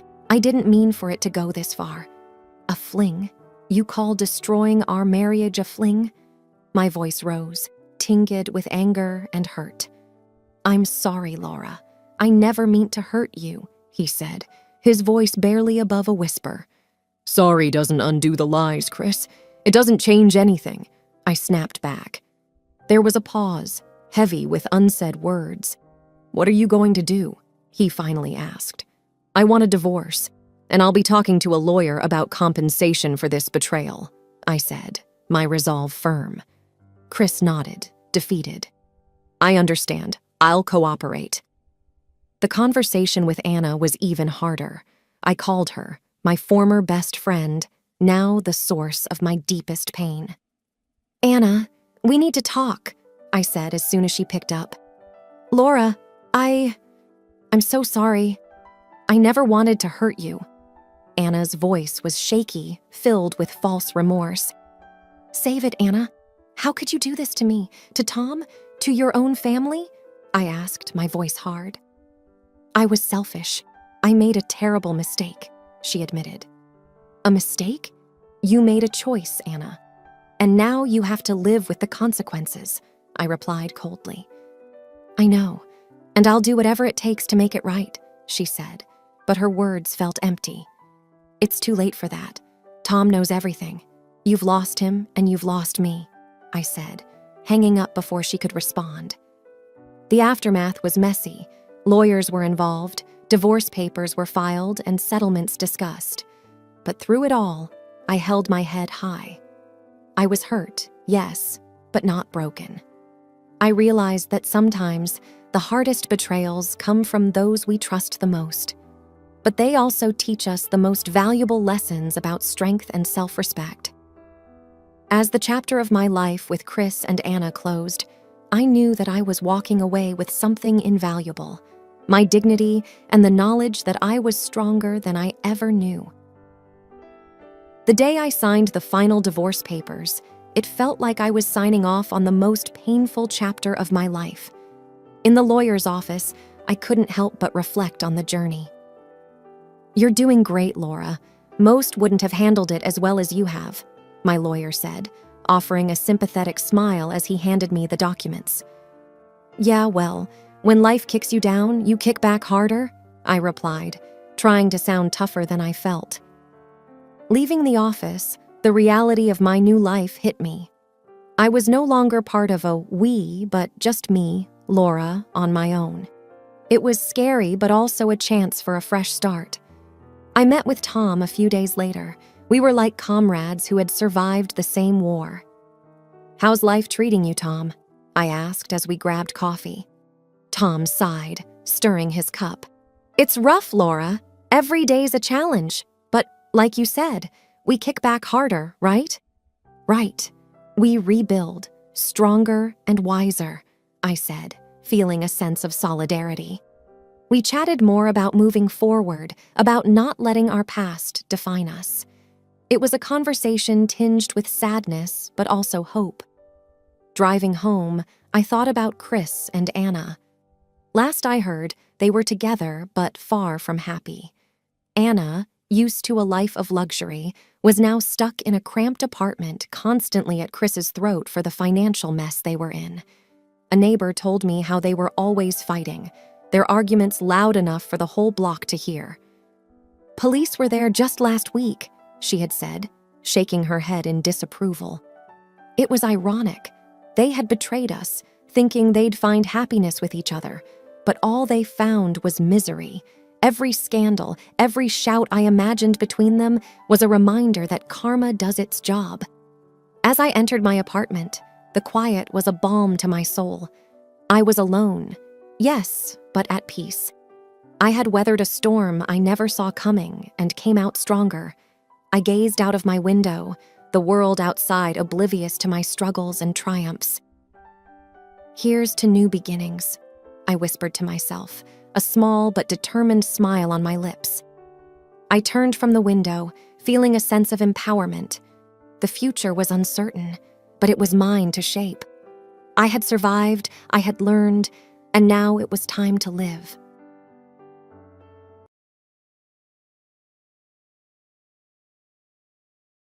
My name is Rebecca, and I'm an artist. Not the kind you see in fancy galleries, but the kind who spends her days in a modest charity center, painting with kids who've seen more than they should. I've always believed that art can heal, and every day I see it happen with these children. I live with my husband, Mark, a sales manager who's always chasing the next big deal, and his mother, Martha, who's never seen a reason to hold back her opinion. Our home is a constant buzz of Mark's phone calls and Martha's TV shows. It's not easy, but it's life. One evening, as I was preparing dinner, I decided to share some exciting news. "Mark, Martha, I entered some of my paintings and the kids' artwork in a city contest. The prize is $100,000.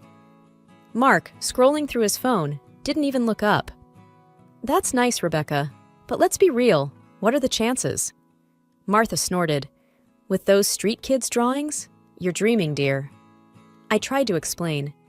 It's not just about the prize.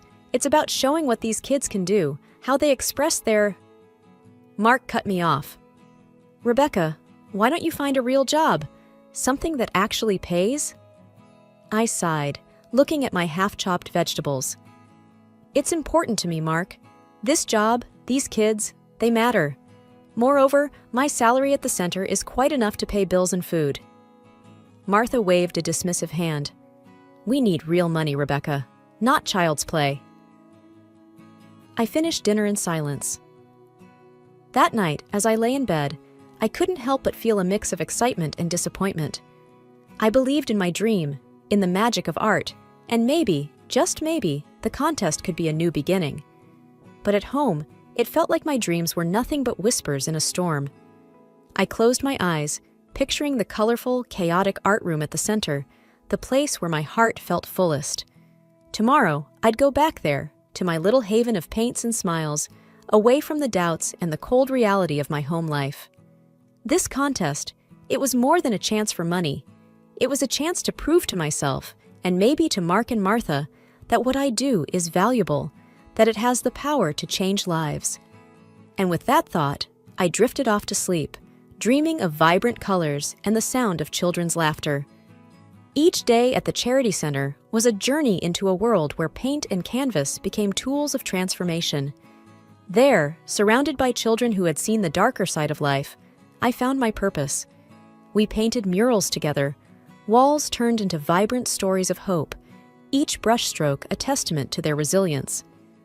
I remember one afternoon, a shy little boy, Timmy, who had never picked up a brush before, created a bright sun with rays stretching across the wall. His smile, as he stepped back to admire his work, was brighter than the sun he'd painted. Moments like these were my daily reminders of why I did what I did. But at home, the story was starkly different. One evening, I returned home, still carrying the joy of the day's achievements. Eager to share, I approached Mark and Martha in the living room. "Mark, look at this," I said, showing him a picture of the mural. "Timmy painted this sun. He's never drawn anything before." Mark glanced at the photo and then back at his phone. "That's nice, but it's just a drawing, Rebecca. Kids doodle all the time." Frustration welled up inside me. "It's not just a doodle, Mark. It's a big step for him. He's been through so much." Martha cut in sharply. "Rebecca, when will you stop playing therapist with paint? It's a child's drawing, nothing more. You need to start living in the real world." Her words felt like a slap. "It's not just playing, Martha. These kids, they find a voice through their art. It's healing for them." Mark let out an exasperated sigh. "Healing? What about our mortgage, Rebecca? Your healing isn't going to cover it. You need a real job." I clenched my fists, trying to control the rising tide of anger and hurt. "This is a real job, Mark. It's making a difference." Martha snorted. "Difference? What difference does it make when I'm ashamed to tell my friends where you work? You need to wake up and see reality, Rebecca." I stood there, words failing me. The gap between my world at the center and my world at home had never felt so vast. In one, I was helping to rebuild lives. In the other, I was constantly reminded of my supposed inadequacy. That night, in the solitude of my studio, I stared at the blank canvas. The harsh words from earlier echoed in my mind, drowning out the laughter and joy of the day. I picked up my brush, and with each stroke, I tried to paint away the hurt, the doubt, and the feeling of being undervalued. The day was winding down at the charity center, the walls echoing with the lingering laughter of children. I was cleaning up the paints when my phone rang, displaying an unfamiliar number. "Hello, Rebecca Thompson speaking," I answered. "Miss Thompson, this is John Harris from the City Arts Council. Congratulations, you've won our citywide art contest. The prize is $100,000. We'll be in touch soon for further details and discuss an additional opportunity to collaborate with the city." The news hit me like a wave. I won?" My voice trembled with a mix of shock and joy. "Yes, indeed. Your and the children's work truly stood out," John replied, his voice warm with genuine admiration. I thanked him profusely and hung up, my heart racing. This was beyond my wildest dreams, a validation of our efforts, of the children's talent, and in some way of my own. I shared the news with the children, and their reaction was heartwarming. Their cheers and claps filled the room with an energy that was almost tangible. This was our collective victory. Later, as the center quieted down, I sat with Lisa, the psychologist, over a cup of tea. I shared my apprehensions about breaking the news at home. "Mark and his mother have never really seen the value in what I do. They might just see the money," I confided. Lisa leaned forward, her eyes thoughtful. "Why not test their reaction? See if this win changes their attitude. It might reveal their true colors." Her suggestion struck a chord. At home, my work had always been trivialized, its impact constantly undermined. This win, this significant recognition, could indeed be the litmus test for their genuine sentiments. I pondered over Lisa's advice as I made my way home. The idea was both unsettling and necessary. If the money swayed their attitudes, it would uncover the uncomfortable truth about their regard for me and my work. Stepping into the house that evening, I decided to hold off on sharing the news just yet. I wanted to observe, to plan my approach carefully.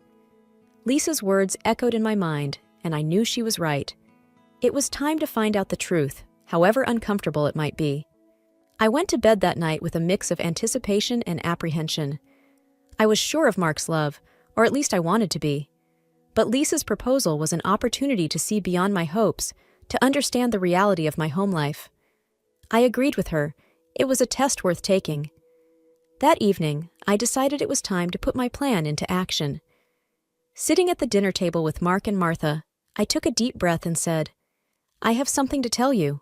I won the city art contest. The prize is $100,000. The reaction was immediate and dramatic. Mark's fork dropped to his plate with a clatter, and Martha's eyes widened in disbelief. $100,000? Rebecca, that's incredible, Mark exclaimed, his usual indifference replaced by a surprising enthusiasm. Martha, who had always been quick with a critical word about my job, suddenly softened. "Dear, that's wonderful news. We're so proud of you," she said, her tone unusually warm. During the meal, Martha fussed over me more than she ever had, offering me the best pieces of chicken and constantly refilling my glass. Mark, too, was uncharacteristically attentive, asking about my artwork and the contest in detail. Their newfound affection was overwhelming, almost suffocating. I noticed them exchanging glances, a silent communication that I couldn't decipher.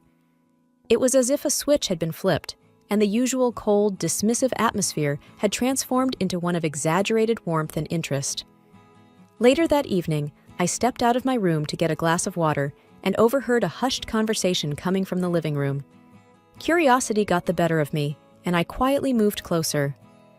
"We can finally redo the kitchen like we wanted," I heard Martha say in a hushed tone. "And get that new car. We deserve it after all," Mark added, his voice laced with greed. There was a pause before Martha spoke again. "Once we have the money, we can think about... Well, Rebecca doesn't really need to stay here anymore, does she?" My heart sank as I listened. Their words were like daggers, revealing their true intentions. The affectionate dinner wasn't for me. It was for the money. They were already planning to spend my winnings on themselves and even discussing getting rid of me. I quietly retreated to my room, their words echoing in my ears. The test had revealed their true colors, and they were darker than I had imagined. I lay in bed, a mix of hurt and clarity washing over me. This was not the love and support of a family. It was opportunism, plain and simple. As I closed my eyes, the weight of their betrayal pressed heavily on my heart. The truth was out, and now I had to decide what to do with it. The morning air was tense as I sat down for breakfast with Mark and Martha. The news I was about to break would surely stir the pot, but I was determined to see it through. Casually, I started, "I've decided what to do with the contest money." They both perked up, leaning in with a keen interest that had been absent before. "I'm donating the entire $100,000 to the charity center," I said, watching their faces for reaction. The response was immediate and explosive. "What?" Mark slammed his hand on the table, his face red with anger. "Are you out of your mind, Rebecca?" Martha's voice was shrill, filled with disbelief and outrage. "You're giving away our ticket to a comfortable life? You foolish girl!" I remained calm, though their words stung. "It's not our money. It's mine, and those kids need it more than we do." Mark's voice was laced with scorn. "This is the most idiotic thing I've ever heard. You're a fool, Rebecca." Martha's anger bubbled over, her words harsh and unfiltered. "You've always been a disgrace, pretending to be some saint with those street kids. And now this?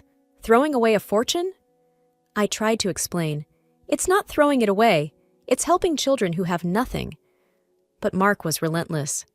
"It's not just about the money. You've always been this way, naive and foolish. I should have seen it sooner.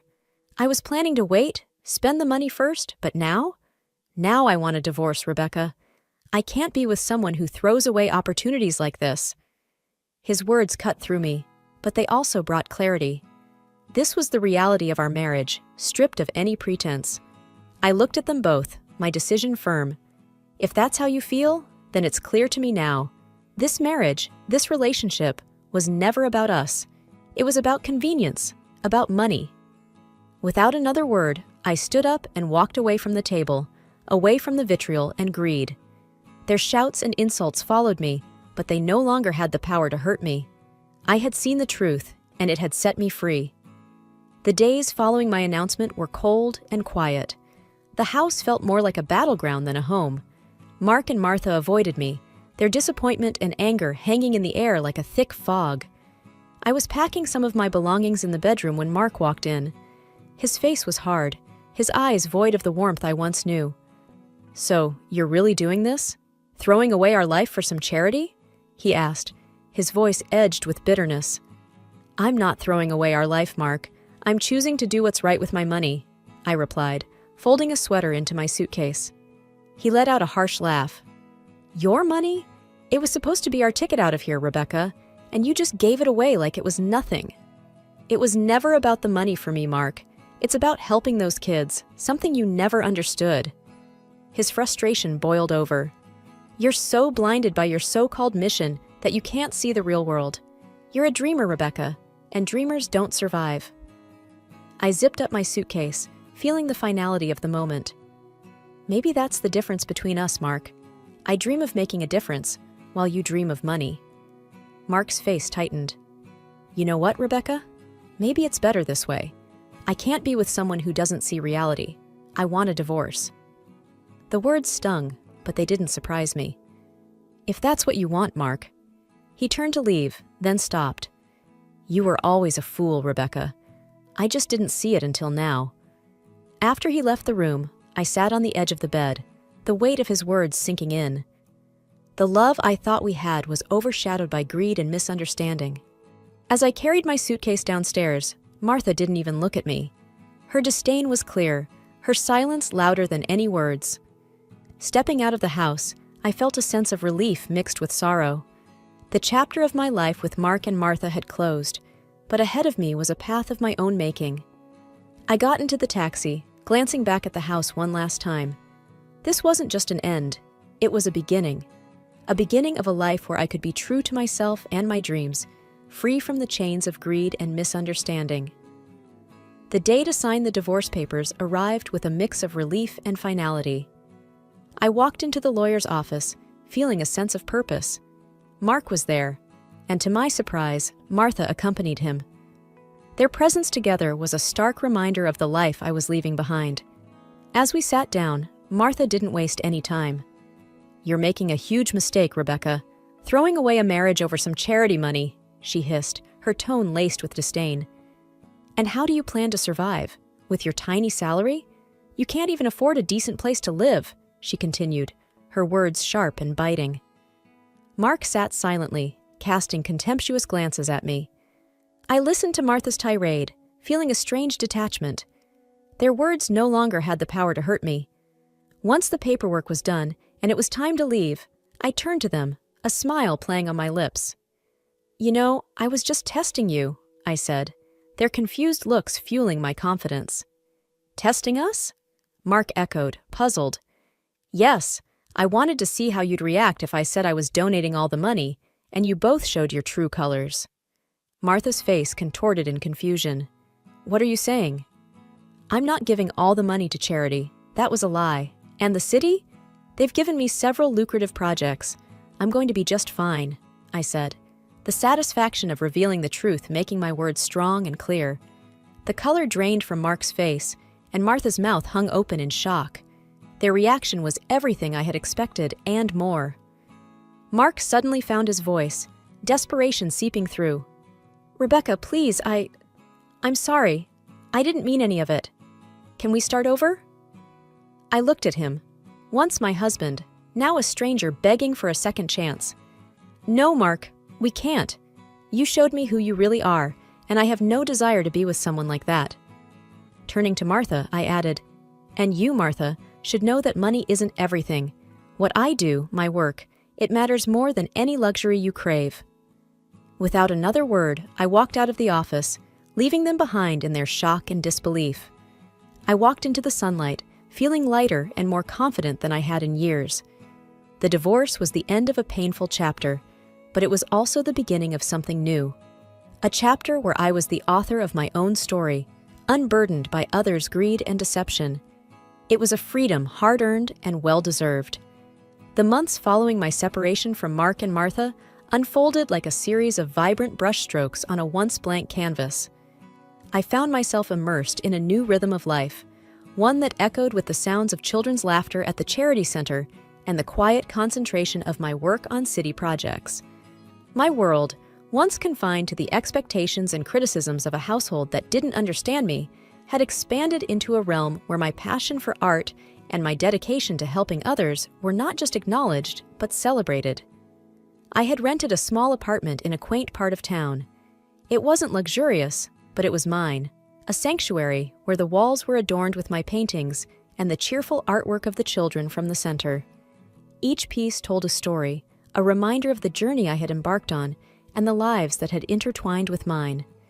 The decision to donate half of my prize money to the charity center had set a series of unexpected events in motion. The local newspapers and community blogs picked up the story, intrigued by the artist who chose charity over personal gain. My phone began ringing with inquiries and offers. Local gallery owners, once indifferent, were now eager to showcase my work. My paintings, which had been a source of solace in my darkest times, were now being admired in well-lit galleries, appreciated by people who saw in them the same hope and beauty that I did. The city projects, too, brought a newfound recognition. I was commissioned to design murals for public spaces, transforming bland walls into tapestries of color and life. Each project was a new adventure, an opportunity to leave a mark on the city that had become my larger canvas. In the midst of this newfound success, I occasionally received messages from Mark. His texts, laden with apologies and pleas for a second chance, were a stark reminder of the life I had left behind. I read them, sometimes with a mocking smile, but mostly with a sense of detachment. The pain he had caused was a part of my past, a chapter that had closed the day I walked out of that house. His words, once capable of cutting me deeply, now seemed superficial, like ripples on the surface of a lake that could not disturb its depths. Evenings in my apartment were a time of reflection and creativity. I would often sit by the window, a cup of tea in hand, looking out at the city lights, thinking about the twists and turns my life had taken. The betrayal and hurt had been a crucible, burning away the illusions and leaving behind a clarity of purpose. I realized I had found strength in my vulnerability, courage in facing the unknown, and an unshakable belief in the power of art to heal and transform. On weekends, I conducted art workshops at the charity center. The children, each with their own story of resilience, continued to be my greatest inspiration. We painted together, our collective imagination turning blank canvases into expressions of joy, pain, and hope.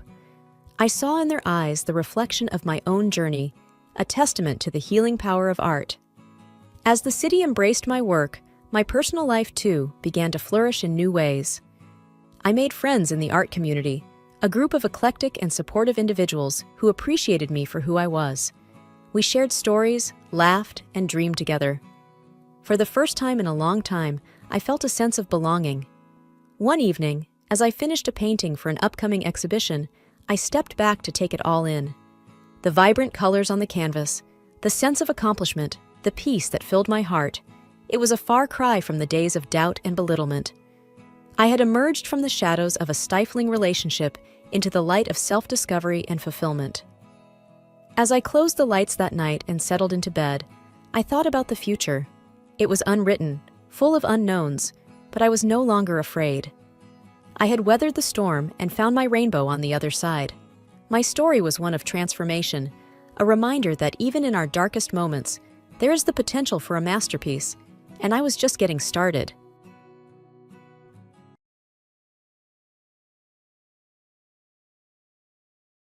I'm Anna, and this story isn't just mine.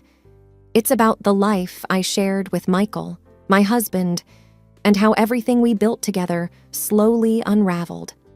We met in college, two dreamers with ambitions as high as the stars. Michael was the kind of guy who could light up a room with his laugh, simple yet charming, always with a kind word for everyone. We fell in love, graduated, and, as luck would have it, started our careers at the same company. Life was good, simple, and blissfully happy. Our evenings were the highlight of my days. We'd come home, cook together, and share stories about our work. Michael was a good listener, always interested in my day, my ideas. He was supportive, proud of our equal standing at work, our shared ambitions. "Anna, you're amazing at what you do," he'd say with a smile. "I love that we're in this together." But then, everything changed when Michael got promoted. It was a significant achievement, and initially, I was overjoyed. But with the promotion came a change I hadn't anticipated. Michael started to care more about appearances, about status. He wasn't the same man I'd fallen in love with. Slowly, his criticism began. First, it was subtle, a comment here or there. "Why do we always eat the same meals? We can afford better now," he'd remark, pushing his plate away. I tried to adapt, to please him, but nothing seemed good enough. He began to critique my clothing, my shopping choices, even how I decorated our home.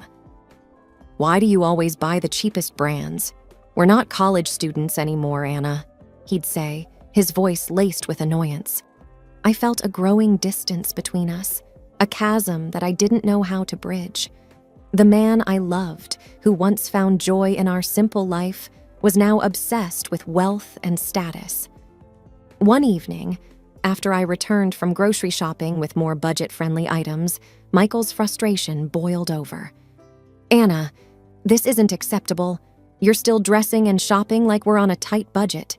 You don't match my status," he said coldly, his words cutting through me like a knife. His words lingered in the air, marking the end of our simple, happy days. That was the moment I realized how much he had changed, how much our life had diverged from the path we once walked together. It was the beginning of the end, the start of a journey I never expected to take. As days turned into weeks, the strain in our relationship only deepened. Michael's constant critiques about how I didn't match his status weighed heavily on me.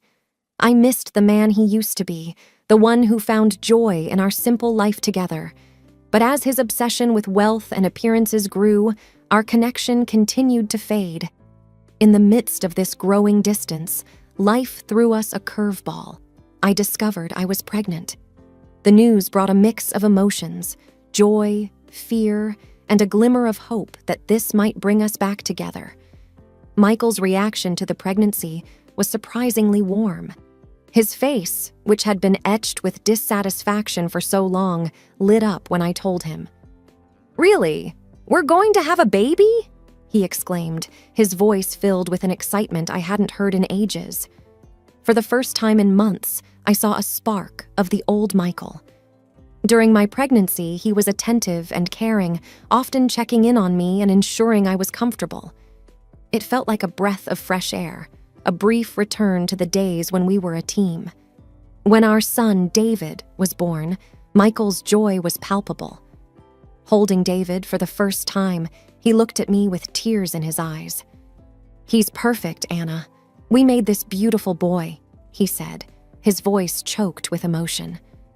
The early days with David were a blur of sleepless nights and new routines, but they were also filled with moments of tenderness and joy. Michael, despite his busy schedule, tried to be there for David's first milestones.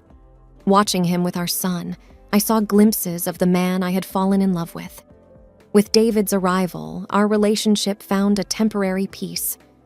The arguments and criticisms subsided, replaced by shared moments of wonder over our son. It was as if David's presence healed some of the fractures in our marriage. I cherished this period, hoping it would last, that maybe this was the turning point we needed. But deep down, I couldn't shake the feeling that this was just a brief respite, a calm before another storm. For now, though, I held on to the hope that our family could find its way back to the happiness we once knew.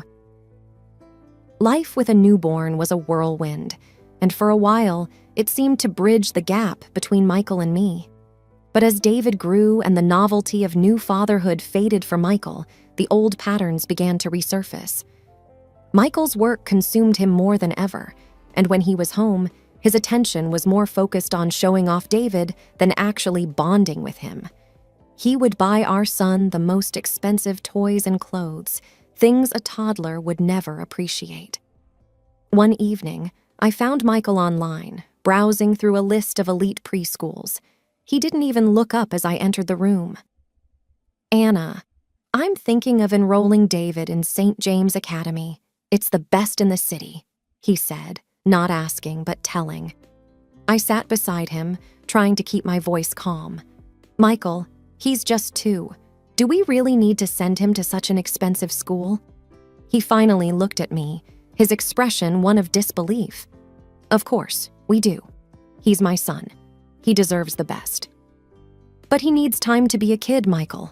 Love and attention, not just the most expensive things," I argued, feeling a familiar frustration. Michael shook his head, dismissing my concerns. "You don't understand, Anna. It's about giving him opportunities I never had."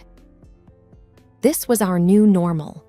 Conversations turned into debates, and debates into arguments.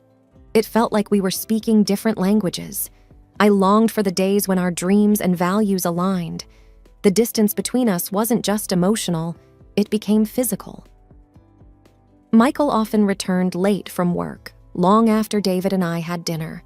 One night, when he came home at an ungodly hour, I couldn't hold back my frustration. "Michael, it's past midnight. You missed dinner again? David asked about you," I said, my voice laced with exhaustion. He shrugged off his coat, weary yet indifferent. "I'm the head of the department now, Anna. These late nights are just part of the job." "But what about us, Michael? What about your family?" I pleaded, hoping to reach some part of the man I married. He paused, his face a mix of fatigue and annoyance. "I'm doing all this for our family, Anna. You and David are living comfortably because of my hard work." I wanted to argue, to tell him that comfort wasn't just about money, but I was too tired. It was the same argument, and I knew I couldn't change his mind. As I lay in bed that night, listening to the faint clicks of his laptop from the other room, I realized that our little family was drifting apart.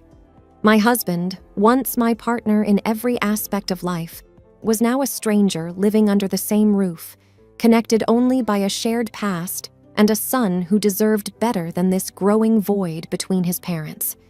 It was during one of those long, silent evenings that I made a decision. I needed to go back to work, to find a piece of the woman I used to be before the distance with Michael grew too vast. The perfect opportunity came when a position opened up at my old company, the same place where Michael and I had started our journey together. Feeling a mix of nervousness and excitement, I decided to broach the subject with Michael. "Michael, I've been thinking of going back to work. There's an opening in my old department," I said, hoping for his support. His reaction was immediate and strong. "Go back to work? Why would you need to do that? I'm making more than enough for both of us," he replied, barely looking up from his laptop. I tried to explain. "It's not about the money, Michael. It's about me, about feeling like I'm contributing, being part of a team again." Michael finally looked at me, his expression one of disapproval. "You can contribute by taking care of David and the house. That's your team now." I couldn't hide my frustration. "But I need more than that. I want to use my skills, feel professional achievement again. Besides, it's good for David to see both his parents working." Michael stood up, his voice rising.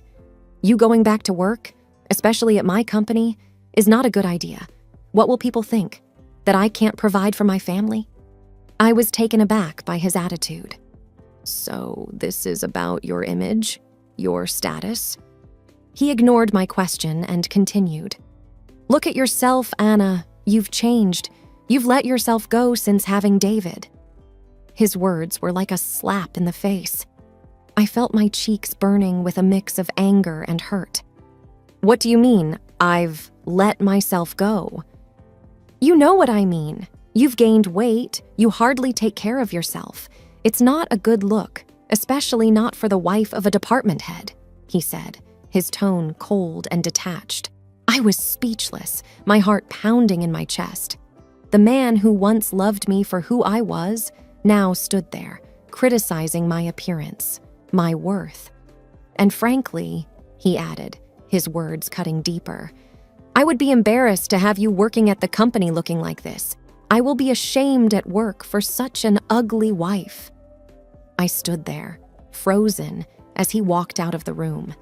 His words echoed in my mind, a cruel reminder of how far we had drifted apart. That night, I lay awake, Michael's words replaying over and over. It was clear now. The man I married, the man I loved, was gone, replaced by someone I no longer recognized. The days following Michael's harsh critique were some of the loneliest I had ever experienced. His words had cut deep, leaving me to question not just our relationship, but my self-worth. In the midst of this turmoil, an unexpected incident occurred that changed everything. It was a typical Thursday afternoon when the doorbell rang. I opened the door to find a delivery man holding a large, extravagant bouquet of flowers. Confused, I accepted the bouquet and the accompanying card, thinking maybe Michael was attempting an awkward apology. But as I opened the card, my heart sank. The words were like a punch to the gut. "To the most beautiful and perfect woman in the world, with the most charming youth and slender waist, which can be embraced with 2 hands." The words mocked me, a stark contrast to what Michael had said just days before. I felt a mix of anger and humiliation wash over me. This wasn't for me. It couldn't be. It was then I noticed the mistake in the address. The bouquet was meant for someone else. As I stood there trying to process this, my phone rang. It was Michael's new secretary, a young girl who had just started working for him. Michael had mentioned her once, laughing about how she was still studying and often mixed things up. "Mrs. Smith, I'm so sorry. I think I've made a terrible mistake," she said, her voice anxious. "What mistake?" I asked, though I already had an idea. "The flowers. They were meant for someone else." "I'm so sorry. I sent them to the wrong address," she admitted, sounding flustered. A cold feeling settled in my stomach. "Who were they meant for?" I asked, my voice barely above a whisper. The secretary hesitated. I don't know her name. I'm just asked to send flowers and gifts sometimes. Please don't tell Mr. Smith I called." After we hung up, I stood in the middle of the living room, the unfaithful bouquet mocking me from the table. The realization of Michael's betrayal hit me hard. I felt a mix of anger, sadness, and disbelief. Without a second thought, I packed a bag for myself and David. I grabbed some of his favorite toys, his clothes, and the essentials. I couldn't stay in that house a moment longer, surrounded by the life I thought we had, which now felt like a lie. I left a note for Michael on the kitchen counter. I didn't wait for him to come home to offer excuses or explanations. I took David, who was confused but excited for an impromptu visit to Auntie's house, and left. Driving to my sister's place, I felt a strange mix of relief and heartache. The life I had known was crumbling, but I knew I needed to get away, to find some space to think and to protect David from the fallout. That evening, as I sat in my sister's living room, lost in thought, Michael showed up unexpectedly. He looked frantic, a stark contrast to his usual composed self. "Anna, why did you leave? Why did you take David?" he asked, his voice tinged with a mix of concern and anger. I confronted him directly. "Why? Maybe because of the bouquet sent to your mistress, mistakenly delivered to your wife," I said, my voice steady but filled with hurt. Michael's face fell. That was a misunderstanding. The secretary, she made a mistake. I swear, there's nothing going on." I looked at him, trying to find a hint of the truth in his eyes, but all I saw was desperation. "A mistake? Is that your best explanation?" Before he could respond, I pulled out a packet of photos and laid them on the table. "Then how do you explain these, Michael?" His eyes widened as he looked at the photos of him with a young woman, clearly more than just colleagues. Where did you get these?" he stammered. "I hired a private detective. He's been very thorough. Did you know she's the wife of your business partner? I asked, watching as the color drained from his face. Michael looked like he'd been punched in the gut. You can't let these get out. It'll ruin everything, he pleaded, his voice barely above a whisper. I felt a bitter laugh escape me. Ruin everything? What about us, Michael? What about our family? He reached out, but I pulled away. Anna, please, I'm begging you, forgive me. I can fix this. But it was too late for apologies, too late for forgiveness. Forgive you after you've lied and cheated? I can't, Michael, I won't. I'm filing for divorce. And these photos, they'll ensure I get what David and I deserve. Michael looked defeated, his shoulders slumping as the reality of the situation hit him. Anna, please. But I had made up my mind. No, Michael, you've made your choice. Now I'm making mine. As he left, I knew that this was the end of our marriage. The evidence in my hands was more than just proof of his infidelity. It was the key to a new beginning for me and David. The road ahead would be hard, but I was determined to rebuild our lives, free from lies and betrayal. The following weeks were a blur of legal meetings and tough decisions. I had initiated the divorce proceedings, armed with the evidence of Michael's infidelity. Despite the turmoil, there was a sense of determination within me. I was fighting not just for my own dignity, but for a better future for David. One afternoon, I met with my lawyer to discuss the details of the divorce. We have a strong case, Anna. The evidence you provided is more than enough to ensure a favorable outcome for you and David, she said, her voice confident. I nodded, feeling a mix of relief and sadness. I just want this to be over. I want to ensure that David is taken care of. My lawyer assured me, we'll make sure of that. You'll have custody, and with Michael's position, child support won't be an issue. As the days passed, the reality of my new life began to set in. I was going to be a single mother, a role I never anticipated. But I also felt a growing sense of empowerment. I was making decisions, standing up for myself and my son. The final hearing was a tense affair. Michael and I sat on opposite sides of the courtroom, the air thick with unspoken words. When the judge granted the divorce, citing Michael's infidelity, I felt a weight lift off my shoulders. I was officially free from a marriage that had become a source of pain and betrayal. Outside the courtroom, Mikhail approached me. Anna, I'm sorry. I never wanted it to end like this, he said, his voice laced with defeat. I looked at him, seeing the man I once loved, now a stranger. It didn't have to be this way, Michael, but you made your choices. He nodded, a look of resignation on his face. I just hope one day you can forgive me, for David's sake. I took a deep breath. I'll always do what's best for David, but as for us, there's nothing left to say. Walking away from the courthouse, I felt a sense of closure. The divorce was not just the end of my marriage, but the beginning of a new chapter. I had stood up for myself, fought for what was right, and in the end, I had come out stronger. The finalization of the divorce marked the start of a new chapter in my life. It was a time of rebuilding, not just for me, but for David as well. We had both been through so much, and now it was time to look forward to a future that was ours to shape. One sunny afternoon, as David played in my sister's backyard, I sat with her on the porch, a cup of coffee in hand. You know, I never thought I'd be here, starting over like this, I said, watching David chase butterflies. My sister, always my rock, smiled at me. But you're not just starting over, Anna. You're starting fresh. There's a difference. You're stronger now, more aware of what you want and don't want. I nodded, feeling the truth in her words. Yeah, I guess you're right. It's all so overwhelming at times. She reached over, squeezing my hand. It's going to be okay. You've got this, and you've got us, always. I smiled, grateful for her support. Thanks. I don't know what I'd do without you. As the days turned into weeks, I began to find my footing again.